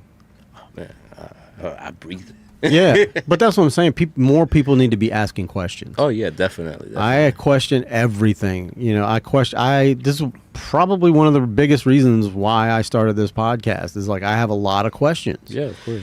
And it's great for me to have someone in that knows more than me. Right, it's crazy to talk about how long when you sleep, how many hours of sleep do you need? Well, generally the consensus is like 7 to 8 hours, I think. How much you get? Not enough. Not that much. How about you? How much you get? Not enough either. Un poquito. All right. With just 20 to 30 minutes, close to an hour, of autistic children to sleep, that's it. What do you mean? That's all they need. They only need 20 to 30 minutes. All they need. Like if you're gonna take like let's go to sleep, right? So my son, he could go to sleep. Yesterday, he went to sleep a little bit late. So he went to sleep at 12. 6 a.m., he was already up. Mm-hmm. He won't go to sleep till the rest of the day. Now, if he stays up, he could take a nap within like 40 minutes. Bro, he won't sleep until like 3, 4 in the morning. Wow. And I'm like, bro, how could you do this? Their minds are different. They're built different. They don't need too much to sleep. Yeah. Well, I mean, I think the human body requires it, but I mean, as long as they're getting some sleep. But like if you stay up for like 36 hours straight, or more, 3 or 4 days, you stay up. Yeah. You know, that's when like you can literally die from that. Like your organs will start shutting down, and you know your brain will go into some kind of weird, trippy ass. You know, all the chemicals will start flooding into your brain, DMT out of you know. But yeah, I mean that's interesting. I didn't know that. I mean, but you think about it though, they're so hyper focused on certain things that it's like sleep is not even entered their brain At all. If I yawn, I go, man, I'm tired, and then my whole body gets tired. Oh no, not that. Yeah, I could sleep anywhere at any time. I mean, like you give me a broken Heineken bottle, I'll sleep on that bitch. You know what I mean? Like for real, a little concrete block. You know, sleep standing up. I can sleep anywhere. Like I'm the same way, but it's like my son is the same way too. They just view it. They view it differently. Yeah, it's insane though. Like how their mind works is insane. Don't mind me. Yeah, drink that coffee, man. Huh? Drink that coffee. Oh, man. dude, I have a problem. How many cups a day do you drink? As many as I can possibly get in my body. El diablo. El Diablo. Jesus Christ. Did you just call my coffee the devil? If God didn't make coffee, who did? All I say is like I think like just 1 cup. That's it. Well, you're supposed to have no more than 2 cups, but I don't put sugar. Oh, that's why. You know, I don't put like milk and sugar. Sometimes I'll spoil myself like on the weekend and I'll put a little, like a teaspoon or 2 of sugar and that's it. But sugar is like, it's like cancer food. You know what I'm saying? Yeah. For sure. Why you say it like that? Because I got to stop eating sugar. Oh, yeah, that's what they say, man. I was not like this. Yeah. Now, bro, that's another thing. A lot of people like with you being a parent like of an autistic children, you don't have time to do anything. Right. So it's like I lost myself, bro. How do you take care of your health? It's difficult. But something like, you know, my older daughter just had a baby a while back, and you know that we had a conversation, her and I, about that. And she's always busy, and the baby requires her like every couple 2 or 3 hours. Of course. She's got to feed her, you know, or whatever. And she's like, I don't, you know, and I'm trying to get everything done around it, and she's not sleeping very good. You know, I'm like, when that baby goes to sleep, You go to sleep. you need to go to sleep. And she's like, Exactly. yeah, but the house needs to be. She's about to go back to work, you know, but she. In her time off, she's like, I gotta wash clothes, I gotta fold them, I gotta put them away, I gotta clean the dishes. Every time I talk to her, she's like cleaning something, Yeah. which is annoying, Gabby, because she puts the phone on speakerphone and puts it right next to the water. Oh yeah, that's the day. And I'm like, I got my AirPod in, and I'm like, all I hear is water. Bless her heart, I love talking to her. She's you know, if she would call me, well, we did a few times. We did like a 3-way call, like merged the calls, and it was kind of fun. When I'm at work, I'm out there by myself. I love talking to people, but Of like course. when I'm talking to someone on my phone, I can still work. Yeah. You know, but at any rate, though, yeah, that was one of the things I thought about. I was like, you got to take care of you, man, because if you fall out, you ain't gonna be no good to that baby at all. Exactly. You know, and it could be detrimental. And that's my biggest issue because my son is very dependent. Right. He has his mom. Like, don't get me wrong, great woman. Yeah. But man, like, if I'm not there, it's like everything goes down the drain. Mm-hmm. And it's like, mind you, I'm the only one. I'm the only one that speaks English at home. Okay. Okay. She understands it. It's cool, you know. But I'm the one that takes him to the appointments. I'm the one that has to set everything up. But I'm like, there's times where I just want to, like, you know, take a deep breath and just relax, but I can't. Do your children speak English? So my son, yes. So I have a stepdaughter. Okay. She speaks English. Mm-hmm. But, you know, you girls are on your own little world. They're a little smarter than the boys. Yeah, pretty much. They get it. They're more advanced. Yeah. So it's like she's in her own little world, but she speaks fluent. Mm-hmm. But she's just very shy. Okay. And then the one in Puerto Rico, man, he talks his butt off. Yeah. That's why he's like level 2, because he's more verbal. Mm. My youngest, he's just be like, oh, juice, Yeah. apple, coffee. Like Yeah. today, want some pizza. I was like, okay, I got you. I'll Yeah. get Yeah. your pizza. That's pretty awesome. Yeah, like he knows he could defend himself. Don't get it twisted, but like telling, let's say, hey, I gotta go pee. I'm hoping for that day. Mm-hmm. I'm hoping for a complete sentence. Yeah. But But like, you know, that's just like a communication issue. What you're talking about, like learning spoken words. Of course. But like my brain just went, how do you have a bilingual autistic child? Is that possible? Yes. I mean, I'm sure it's possible, but like, how do you navigate that? You know, especially in a house that, like you said, you're like one of the only people that really speak English. Yeah. So he's probably grown up, you know, with Spanish-speaking people and learning that. School. Okay. Parents, don't be scared to send your kids to school if they have autism. They have great programs for them. It's phenomenal. I have no complaints. Mm-hmm. My son has been in VPK kindergarten. He's going to first. Proud. Congratulations. You know? Thank you. And school English, home Spanish. That's how we do it. Okay. That's the only way, so he won't forget. Right. Like, he'll come like one word in Spanish that he'll tell me. Oh man. Like, what was it? Vete. What does that mean? Go. Oh. All right, he's got here. Vete. I'm He's like, telling you to get out. Yeah, I'm like, you need to calm down. So, like, let me rest. So it's like he knows. Mm-hmm. If you tell him, hey, what do you want in Spanish? Agua, jugo, juice, water. I know that one. So I bet you know cerveza too. Yeah. Yeah. I know some of the bad words too. There you go. So it's like, for me, that's like one of my biggest. That's a proud moment for me because he understands that, and I'm like, that's one of the biggest things teachers always ask. Is it a language barrier? I'm like, I don't think so because he understands it very clear. Mm-hmm. So you can speak to him in English or Spanish and he gets it. I'll be like, vente. So vente means come on, and he'll come. So it's like, it's awesome because like he's learning, even though he doesn't speak it, he understands it. Right.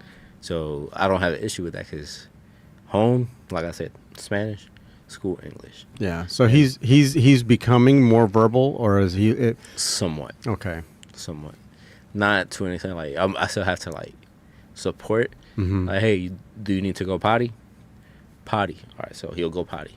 Mm-hmm. So it's all about just timing. I guess it's the timing whenever he feels comfortable. Right. It's like I don't want pressure. Yeah. Because I feel that's another thing that I had to learn how to calm. Mm-hmm. That pressure. Mm-hmm. Yeah, like the therapist used to tell me, don't pressure him. Yeah. Let him go at his time. How do you celebrate his wins? Like when he does something that's great. Let's go get McDonald's. Not all the time. I was gonna say because if he starts learning that, he's gonna be like, oh wait a minute, if I do this, So we're gonna be going to McDonald's 20 times a day. I took it. Though you know what's the crazy thing about it? I'll get him a Happy Meal, and then he'll be waiting for a second burger. I'm like, bruh. Mind you, he's only 6. He's already 4 feet tall. Wow. He's gonna be tall, Yeah. and I'm gonna be like, what's up? Yeah, you're not a very tall guy. Hey Was you? man, calm down. I mean, we're about the same height, okay? I'm 5'6". I'm proud of that. I'm taller than you. I'm proud of that. You feel happy? Yes, yes, but give it time because Yeah. as we age, our bones we shrink. Oh yeah. Like Hulk Hogan lost like 6 inches, Oh wow. but he would also destroyed his back, you Yeah, know, in definitely. wrestling. But yeah, he was a tall man, and then went down to about my height. Oh wow. Yeah, it was crazy. But when you say guilt, like for example, we went to the doctor. He's like, behaved. Mm-hmm. We went to the dentist, bro. Biggest problem as a parent, taking your kid to the dentist. They don't like that, man. Yeah. Do they have to like anesthetize them? No. Thank God, no. Okay. So they, now they're doing toothbrushes for them. More like the fluoride. That's what it's called, right? Yeah. So they used that with them, and like, bro, he behaved. I was like, okay, cool. I liked it? I was surprised. Yeah. Because the first time, bro, like, he was crying, kicking, and you know, one thing that I hate is when people stare. Like, bro, it happens. It's a kid. Yeah. It's gonna happen regardless if your kid is normal or not normal. But don't look at my kid like he's retarded. We gonna fight. Yeah. I'm sorry, we gonna fight. But it's like, and that's with any kid. Like in the special needs, like I hate when people like just look and like start Assume. Yeah, bro. I'm like, bro, you I swing first, man. I'm sorry. I'm sorry, but I'm not violent. I they care all- about the community too much. Like my thoughts, I'm out in the public, and it's like I don't care what the hell's going on with the kid, any kid. But my biggest thing is if they're sneezing and ain't nobody covering their mouth, like, bro, I don't, whether they're autistic or not. Yeah. I'm like, that's my biggest bugaboo. I'll leave the store. Bye. I'll come back in a little bit. But adults too, man. I've seen adults just blow snot rockets all over the place when they sneeze. I'm like, that's the most disgusting thing ever. I'm a bit of a OCD freak. Yeah, like I didn't realize that. Like, when I moved out of my marital home, I lived with my buddy. I didn't have nowhere to go, so he gave me a room at his place, and I would just, on my days off, I'd sit there and, he was a DJ, so he didn't go to work till 6 p.m., 7 p.m. So we just hung out all day on my day off during the week. And he's like, one day he goes, do you realize that you just went and washed your hands 6 times in like the last 30 minutes? I was like, no, I don't. I didn't even think about it. Yeah. Just every time I would get up and if I touched something, I would wash my hands. I was like, what is that? And whatever. So I like to keep clean. What? He's like, that's OCD, bro. I was like, no, it's not. I don't like to think, that there's anything going on with me, and I definitely wouldn't use it as a means to be looked at as special. I don't want to ever stand out for anything in my life like that. You know. And you talking about that, like I had coworkers. Mm-hmm. So for a lot of people that don't know, I work at the barbershop, but I also have a second job. You always gotta have a plan B. Never know. So, man, I was with my coworker. They're like, man, you I feel like you got the tism. And it's been like 3 people already telling me that. I'm like, maybe, who knows? I don't know. I don't care. Well, I don't know, but we'll see. So I was like, how would I assume? How would you assume that? And right, you do this, you do this, you do this, and you do that. Yeah. I'm like, yeah, but just you're going based off what I do. And they're basing it off of an armchair expert that they saw on fucking TikTok. That's what they're really. I see so many creators out there. They're like, they're not doctors. They're just people, and they might have read something somewhere, and then you see them put up a list like, you might be autistic if, and here's these, Here's your point, bullet points. Right, but to that point though, like what you have written down in here. Like, that doesn't address, like, all of the different types of autism. Like, bro, what do you have a list here of certain tics and certain things that some autistic people do. Exactly. And just because I'm, exhibiting some or one of these bullet points that you have does not mean I'm autistic. Correct. And I think that when people do that, and to the point I was bringing up earlier in this conversation, was that there's this new trend of people that like it's like cool, and they're like, oh, I'm autistic, and they're not. But it really, I think it kind of lessens it takes away the severity and seriousness of people that are actually, and children and people that are for sure autistic. Correct. And I think it lessens the people like me, and I think about it, I'm like, anytime somebody says I'm autistic now, I'm like, okay, and whether they are or whether they aren't, I just automatically almost dismiss them. Exactly. And I think that's what it's doing. I think it's not okay to just say, like, if you feel like maybe you just need to go and get that DNA test or go whatever, if there's like a written test or whatever it is that you need to get done. I don't know what the test is for autism. I have no idea. I'm sure there are some DNA tests. I'm sure there are some, like blocks and whatever psychologists can tell you, but that's always been weird to me. Like my sisters and I, when we grew up, they had a lot of, we all had issues. Our dad, took his life, and no, it's okay. But like, they were older than me by 4 years. I was like 3, and they were older than me, and I think it hit them harder. Wow, it is storming outside right now. You hear that? I just hear that now. I mean, I should record this and just play it on YouTube on a loop. Yeah, it's sleep noise. But yeah, it's so it affected them differently. And they went through a lot of therapy. We all did, but like they did it a lot more, and then they got put on medications and things of that nature. And when they got put on the medication, I was like, I didn't understand because I was young. Of course. I was little. I was like, what are you got to take this medication every day now for what? And then my sisters just said, well, it's because I have a chemical imbalance. And even that's what the doctor told them. And even at a young age, I was immediately, when you tell me you have a chemical imbalance, I think they drew blood, they did DNA tests, you know, they did some like under the microscope stuff. You know, they checked your actual, you know, chemicals in your body. Correct. Because there are ways to do that. But as a child, I'm talking about, okay? I'm thinking this way, and I have had that thought my entire life. Like, chemical imbalance. I don't want to hear that shit. Like, did you check anything? No, it wasn't. It was just somebody in an office that evaluated you based on things that you said to their questions, and they go, this person's got a chemical imbalance. Let's give them medication. I don't like that. You know, and I get it that some of these things like SSRIs or some people need them. Correct. You know, yeah.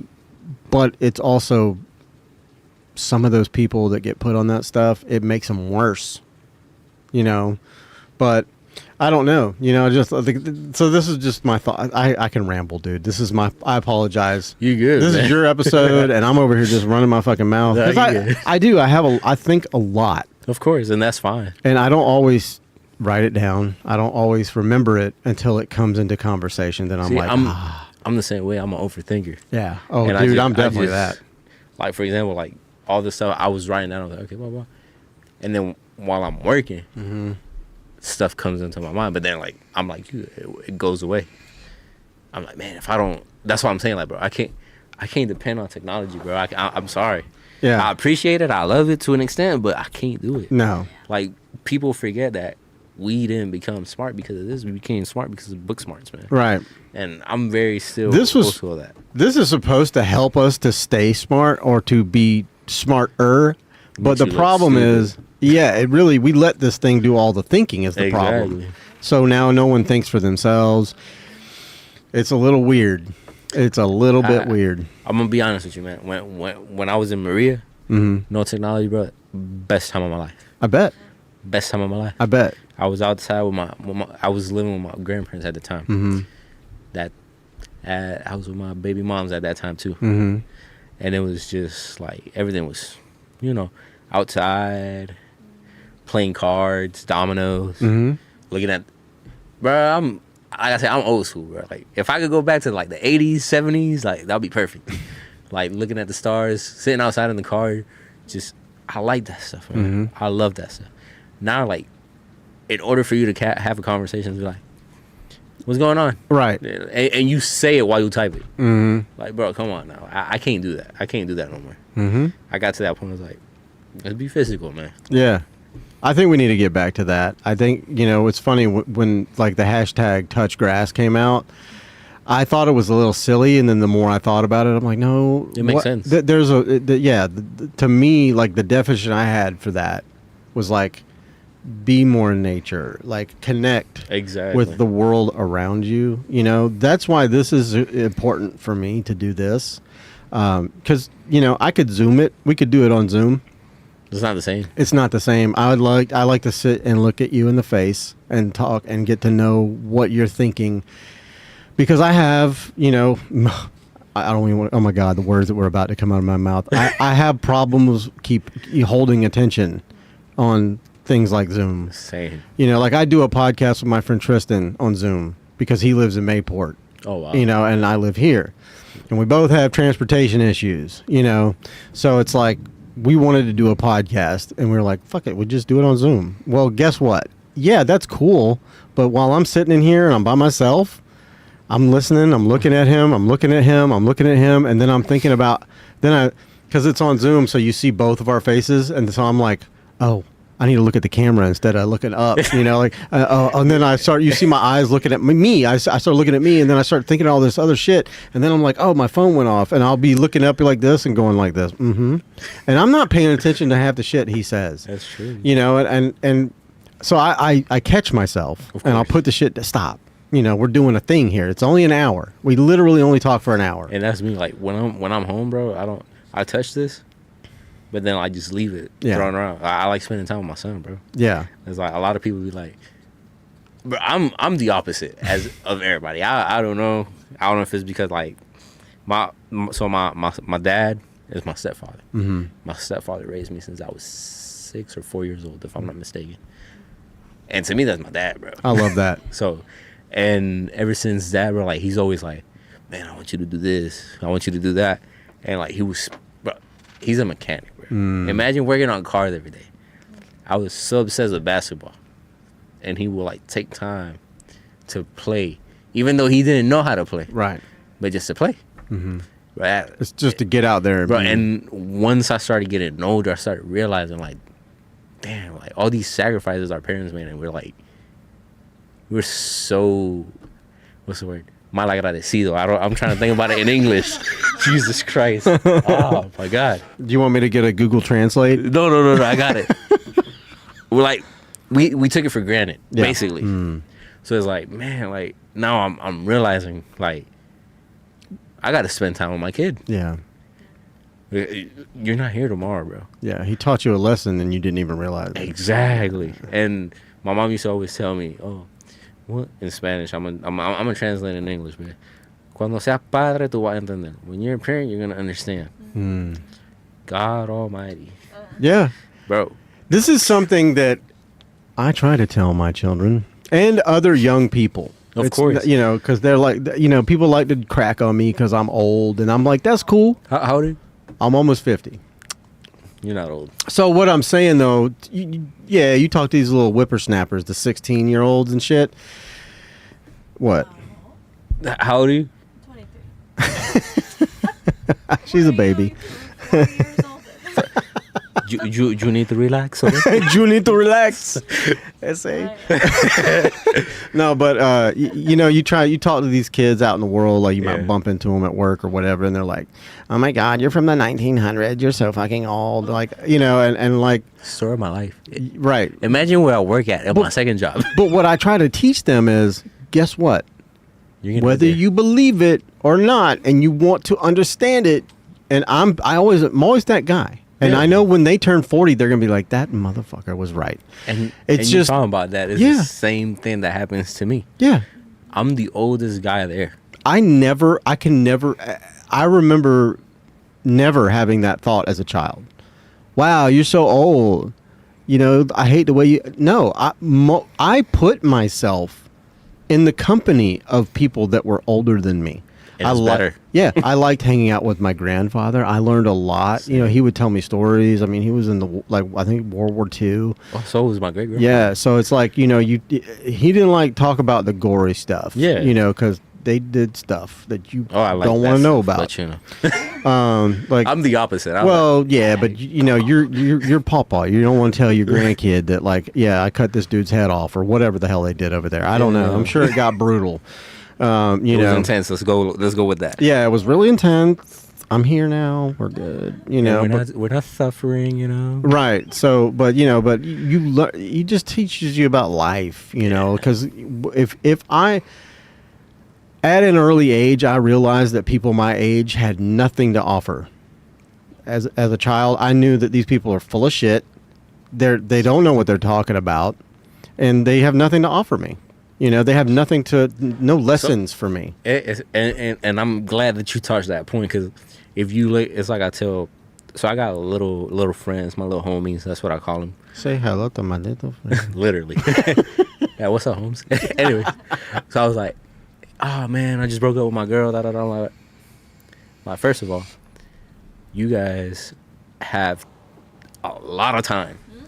Like, y'all need to relax, man. Like, literally, y'all got to relax and enjoy your time. Right. Enjoy life. Mm-hmm. Don't have kids. Not young yet. I had my kid when I was 18. 18 going on to 19. I started young. I didn't want to be an old dad. No offense. Yeah. But I mean, they're grown, bro. I mean, I wasn't an old dad. They don't look at me as being old. No, but I'm saying like to other people. I'm saying. Okay. Because like I took umbrage a little bit. You see that? I was like, what the fuck? So I was like, you know what? Let me be a young dad, whatever. Mm. And then I tell him like, bro, y'all enjoy life, man. Life is too short. Like once you have a kid, everything changes, bro. And like literally like that, it changes. And it's like I tell people like, once you realize that there's nothing here for you, you're gonna be like, damn, I gotta do something for myself. Mm-hmm. And that's the problem. Like, we tend to look at other people's life and see how they're living. Right. That we'd be like, oh, I want to be like that, man. But you have everything, Mm-hmm. and you just don't know it. And I think young people, and to quote Kamala Harris, they don't think about the passage of time. Not like she does, but no, they don't think about, like, I know when I was young, like I said, I thought I was invincible. I thought I had all the time in the world. And time moved very differently when I was a child.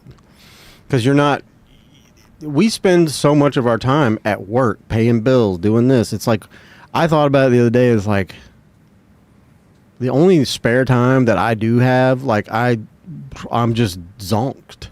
You know, I veg out on the couch. You know, it's like, I have no energy. I have to push myself to get up and clean something, or, you know, do this, do that, you know, things that I need to be doing. Yeah. You know, and like developing relationships with people, it's like, It's complicated. that is bro. a very hard venture, bro. Like, it takes a lot out of me. Exactly. You know, but yeah, I think a lot of kids just don't think about that. So you think, you know, I got all this time, you know, I got all this time.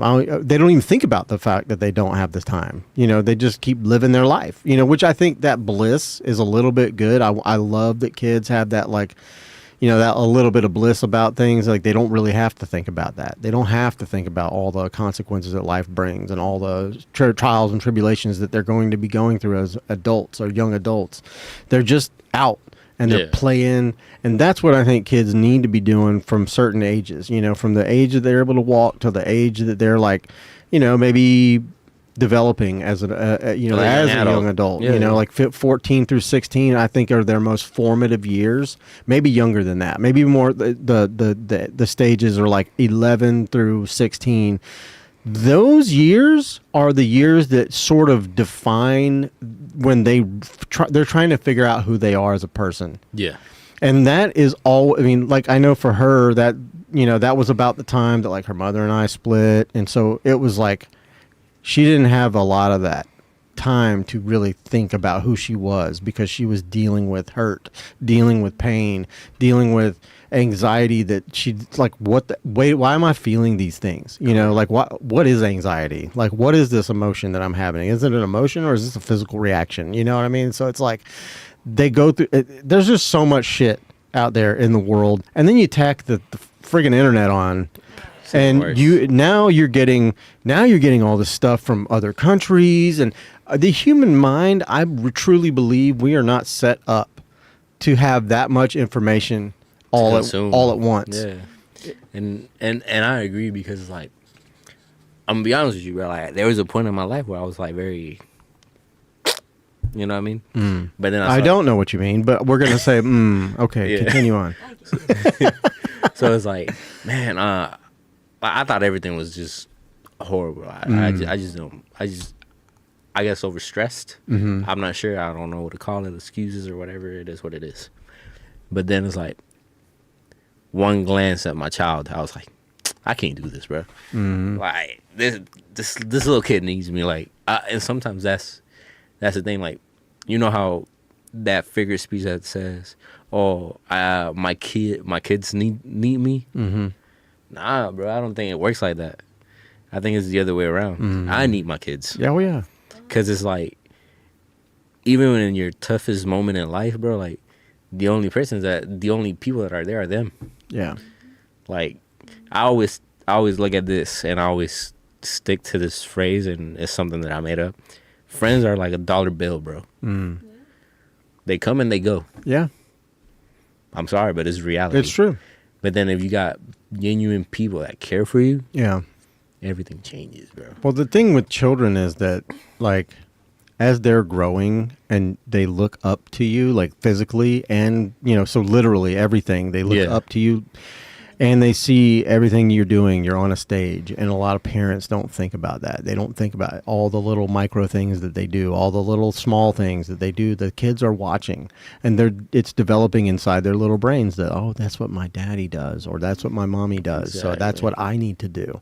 You know, not to even get into like the whole like child abuse or sexual abuse or any of that stuff, because that's a lot of abusers become abusers. Correct. Or I mean, a lot of the abused become abusers. Correct. Because they grow up thinking that that's the, you know, and it just becomes a mode of natural thing for them, you know. But like, the point is, like, as a parent, you're on stage, and they idolize you, Correct. you know, and it's almost a little weird, but it is true unconditional love, Of course. and Yes. that is the part that you're not always gonna get that from someone you meet on the street, you know, or a partner that you take you know, into your life, you know, because, and a lot of times there's a lot of conditions, you know, I love you, but I don't like the way you fold laundry. I love you, but I need you to do this. I love you, but That would be me. yeah, no, 100%. Well, I mean, we all do it as adults. Oh yeah, definitely. We all do it as adults because you want to have a comfortable life. Correct. And you want their life to be comfortable too, so you make concessions. But those are conditions.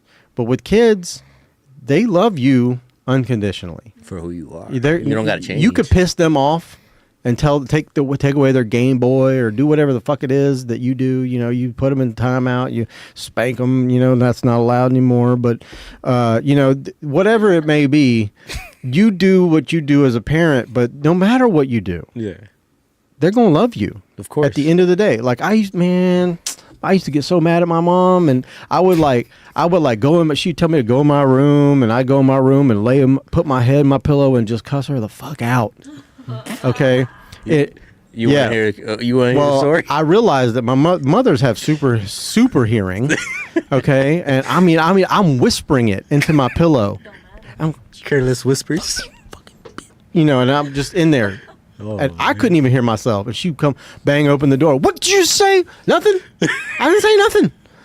And then but dinner time rolls around. She comes in. She calls you for dinner, and you're like, this is my mom. You know, there ain't not. I never held on to anger, or any kind of anger, or anything, any emotions like about her. No matter what she did, or no matter what I thought she did. And all of it was just because she's trying to raise me the right way. Correct. She's trying to teach me a lesson in what she's doing and what I did. You know, so I learned the lesson, the right and wrong, way early.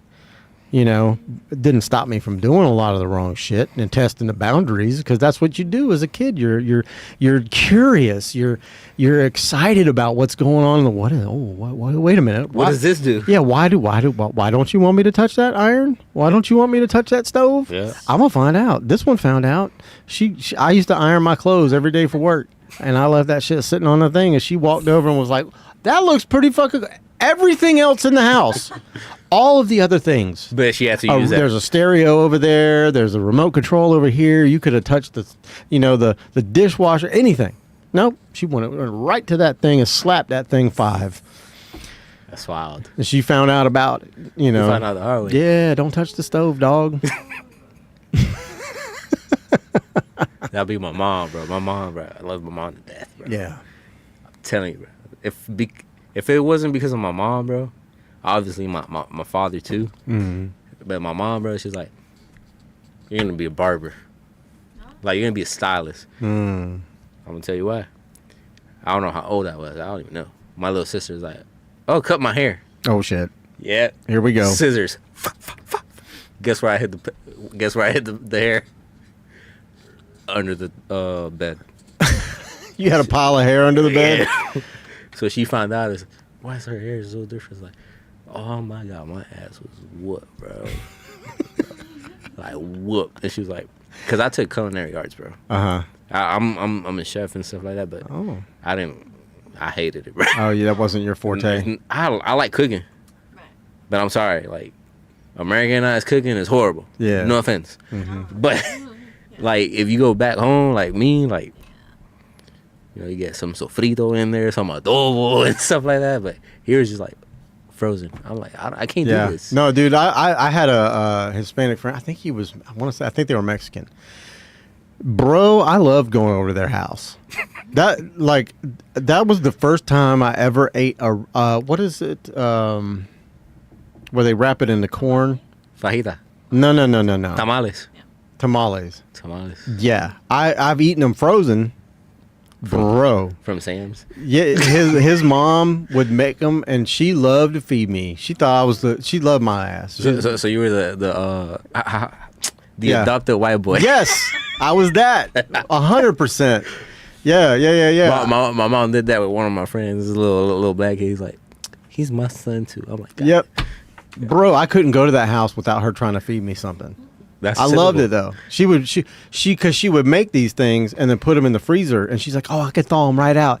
I'll cook them up right quick. You give me a minute." You know, Momento. Yeah, momento. Yeah, But she spoke good. Oh, English. she spoke good English. Yeah. She Yeah, wasn't not my always, mom. She wouldn't hit me with that Spanish, but like that was for Jeff. Like if he got in trouble, it was, she would hit him with, when I knew if she hit him with that Spanish, I'm like, that motherfucker, I better go on and leave. Like, man, I gotta go. I gotta go this way, man. But it's crazy that my mom taught me so much, bro. Because like, I'm sorry, and this is not for all women, but I'm just saying, women nowadays don't know how to cook. Mm-hmm. They maintain themselves like they want everything to be done for them and stuff like that. There's nothing against it, but it's like, bro, like, sometimes that modern women that likes to work, it's okay, but we sometimes need that old school woman to come out. Like, family oriented, Right. cook, clean, help us, stuff like that. Well, there was a show. I think it's called At Whatever. I think that's the show. With it's like these two guys, and they always have like a panel of women. Yeah. And I think they're obviously it's a bit of a gimmicky thing, but they also they want to get inside the mind of, and they'll have like on this side of the table, it'll be like people that are like younger or have these certain ideals like men should take care of me, and then on the other side they have like other women that are like real. It should be a team effort. Well, and they'll get into debates, the women, about other things, and it's just like, so they're like, so what you want is unrealistic. You want a man that's 6'7", makes 6 to 7 figures a year, has a boat, takes care of you, pays for everything, all this shit, and they want him to be handsome, and if you look at the statistics, it's very low. The number of people that have all of those stats, it's very low. Yet the number of women that want those things is very large. Mm-hmm. So you're talking about this weird little funnel that's like, all y'all want these small a number of people. Like, good luck. It's not going to happen. If you're looking for a good person that will love you and it will provide, they'll work their dick into the dirt to provide for you. You can find that. It's not going to be everything that you think that you want, but they'll take care of you. Like I know there's men out there that work, 70, 80 hours a week just so that their wife doesn't have to work, and maybe they, and if she wants to work, they're not going to stop them. Of course. But it's maybe that man feels like it's his right, or it's like his duty to do it, to support and take care of that woman because she's the mother of his children. Of course. And that is something that, like, I think people don't like realize. Like, when you're the mother of my child, like, I hold you to a higher level than most people. Even my ex-wife, she's the mother of my children, dude. And we may have had our disagreements, we didn't always get along, after the, especially we had emotions and stuff. We were together for 22 years, something like that, like that's a long damn time. Yeah, of course. And it was over half my life at that point, because I was only 39, when we got divorced. So it was like, that was literally more than half my life. I was with this chick, But so you were 27. Less than that, but somewhere in there. I was in my mid 20s, but yeah. So it's just like, yeah. I would help her out if she needs it.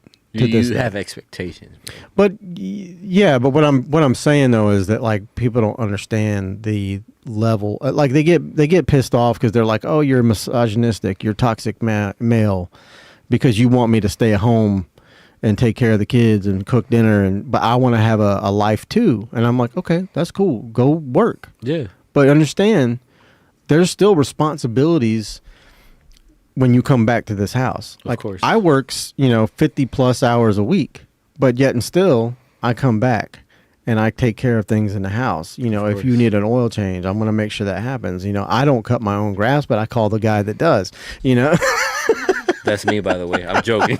I don't have fucking time or energy, dude. I'm too old for this shit now. Nah, bro. You see, like I'm the opposite, bro. I got to do everything. Yeah. And like, bro, I tell her don't do the laundry. I do that. Yeah. I do I'm so picky, bro. Because you're meticulous. Yeah, you're picky about things. Yeah, like I'm like I appreciate what you do. We're like the same person here. Yeah. Yeah. Just darker. Anyways. But it's like, bro, it's literally the same thing. Like, Yeah. my expectations, like, all I want you to do is this. Yeah. That's all I I'll want. take care of everything else. I could take everything else. But, it's like, sometimes we lack a communication. And that's one of our biggest problems Oh, yeah. as human beings. And I'm saying in general. 100%. But it's like, if you got started out, it's like, okay, we could get this done. But, man, talking to a woman, man, y'all are difficult. Bro, you just got canceled. Congratulations. Bro, I can't even understand though. Like we try to, but we can't. But it's. I think it's probably we just don't have the mental capacity to understand. I think that's the thing too. They're very complex creatures. Not even that. I feel like Now I'm canceled. not even that. It's just that their mentality is so different from ours. Oh, bro. yeah. You guys mature quicker. We don't. And it's reality. And it's like, like I could understand why they're so difficult to understand because they're like more mature in that sense. And it's like, you got it. I'm just gonna back off. You got it. Tell me what you got to say, and that's it. Right, and that's what I think the role of men that we've taken is that because men are like problem solvers. Yeah. And if like this is the thing where like it's always funny when like a girl comes to you and they're like venting, they just want to vent, dude. Yeah. That's all they want. Just listen. Shut the fuck up and listen. But for men, it's like you hear these things and you're like the Julia Roberts thing where there's or like what's his name where there's like all these math equations floating around his head and stuff like that meme. That's us. We're like going, okay, I see your problem, but if you did this, it would correct that issue. Exactly. But you don't fucking say that. You don't say it. Just keep it in here. Yeah. But because if I was talking to you, I'm going to tell you those things. I'm like, bro, you're having a problem like doing this, bro. Just do this, and won't be a problem. Oh yeah, definitely. But yeah, they don't want to hear that. They just want to get it out. I used to be like, Spill the tea, girl. you got it, no problem. I put my little do rag on. I'll be like, cross my legs. Like, go do your thing. Talk. Yeah, yeah. I'm gonna do your nails. Be like, honey, long nails or short nails? You want crick or jail? But yeah, man, it's Oh my goodness. part of it, bro. Yeah, but so yeah, it's a tough life to manage already, and then you tack on all this extra shit and politics and fucking religion, and there's just you have to pick your battles. Oh yeah, definitely. As a human being, you're not going to be able to tackle everything. You can't protest everything. You can't be an activist for everything. You can't fix everything in the entire world just because you want to. Yep. You can want to really, really powerfully, but it's not going to fix a thing. Now if you want to get educated and figure out how to do that, but also it's like, is that really what you want to do with your life when there's so much other things that could be happening in your life? I just wish, I'm glad that there's people that do that, and I'm glad that we live in a country where people can do that. But like, I'm like, I bet you'd be so much happier if you would just go and have some fun and do something, because it's to the point that we were talking about. Life is too fucking short to be this stressed out. Exactly. And this worried about every little stupid ass thing. Like, bro, you working for a company, you're making them money. You are a number, you are a digit, and I don't care what industry you're in. Unless you're working for yourself, you're just it's what are you even doing? And and then tack on being stressed out about it, like, oh my God, I'm falling apart at my job. No, I couldn't give a shit less. I really couldn't. And I've that is the best thing that's ever happened to me. All my fucks are gone. I got none to give. Zero. That's me. It's like, oh, you're not worried? No, why? Yeah, I mean, I keep a few small ones tucked away from my kids and my grandkids. You know what's my worry right now? My kids. Yeah, that's it. Worry. That's the only. Yeah. Everything else will fall apart. Yep. I can be like, so if my kids are good, I'm good. Very good. Well, listen, man. I think that's a good spot to wrap this bad boy. We've been talking for how long now? 2 hours? El hueso. Yeah, look at that. Dos hoursos. Horas. No good. Okay. No, 2 horas. Horas. There you go. Yeah. My name is Soydora. Right there. You can get yourself a little Spanglish channel now too. Yeah, I know, right? No, you don't want that. Not for me. Yeah, definitely. But if they want to follow me, they for sure can. But where can people follow you? So I got TikTok and I have Instagram at Cuts by Waldin. CUTSBYWALDIN. That's it. Simple. Mm-hmm. It's the same on all the platforms. Yep, on both platforms. Okay. That's the only 2 things I use. Yeah. So. And look goes. at that. I don't have too many followers. I'm just starting with my. No, yeah, hey, that's how you do it. Yeah, I want to scroll up. There you go. No, scroll back. Keep going up. Yeah. That's down. Okay, whatever. Scroll down. So, some of my content, I do apologize. It is in Spanish. We had this conversation the other day. Yes, we're working on English content. The AI there is horrible. So yeah, I think you were. That's what you were like, kind of hoping. Yeah. And it may get there eventually someday, but yeah. That's my nephew right there. He has Down syndrome and he has autism. Oh, look at that face. He's so sweet. He doesn't like getting his cut from nobody. No. He's sitting good for you. Yeah, Just you. yeah, his mom is like, always because his mom is a stylist. Mm-hmm. He doesn't let her. How old is he? I think he's 20 now. Looking sharp. Look Yeah. at that. Wow. Good job, man. Man, that hair is difficult, man. Them calyx be difficult to cut. That's why I just grow mine out. Yeah. So that's good, man. So if you do you have any issues about talking about your shop that you're in now, or can you give them a shout out? Yeah, or? yeah. I work at By Grace Barbershop. Oh, it's up there. Yeah. Okay. Right there. That's where I work at. Mm-hmm. I work from. Oh, it's right here in Orange Park. Yep. Dope. You know where the cleaners is at on Orange Park, next behind the fish place. I'm sure. I don't know about. So you know where Take 5 is at on Landing, Yeah. right across from Take 5. Oh, okay. Cool. Yep. I've been there for 2 years now. Okay. So slowly Awesome. but surely. Yep. That's great. So if you guys, if you have an autistic child or someone with special needs, you need to come see my man, and he knows how to get it done, and they won't want to leave. You heard him. Yeah, I'll bet you $100 they won't leave. So far, I have won 2 bets. So Nice. But I don't take the money. I just say it just. Yeah, just for fun. yeah. We'll credit it towards your next cut. Haircut, yeah. Give you a % off. There you go. But yeah, man. So go follow him on Instagram and TikTok, and if you need a haircut or your kid does, go see my man over there and get it done, man. Appreciate you. Thank you for having me, man. Yeah, man. We'll do it again. Yes, sir. See you next week.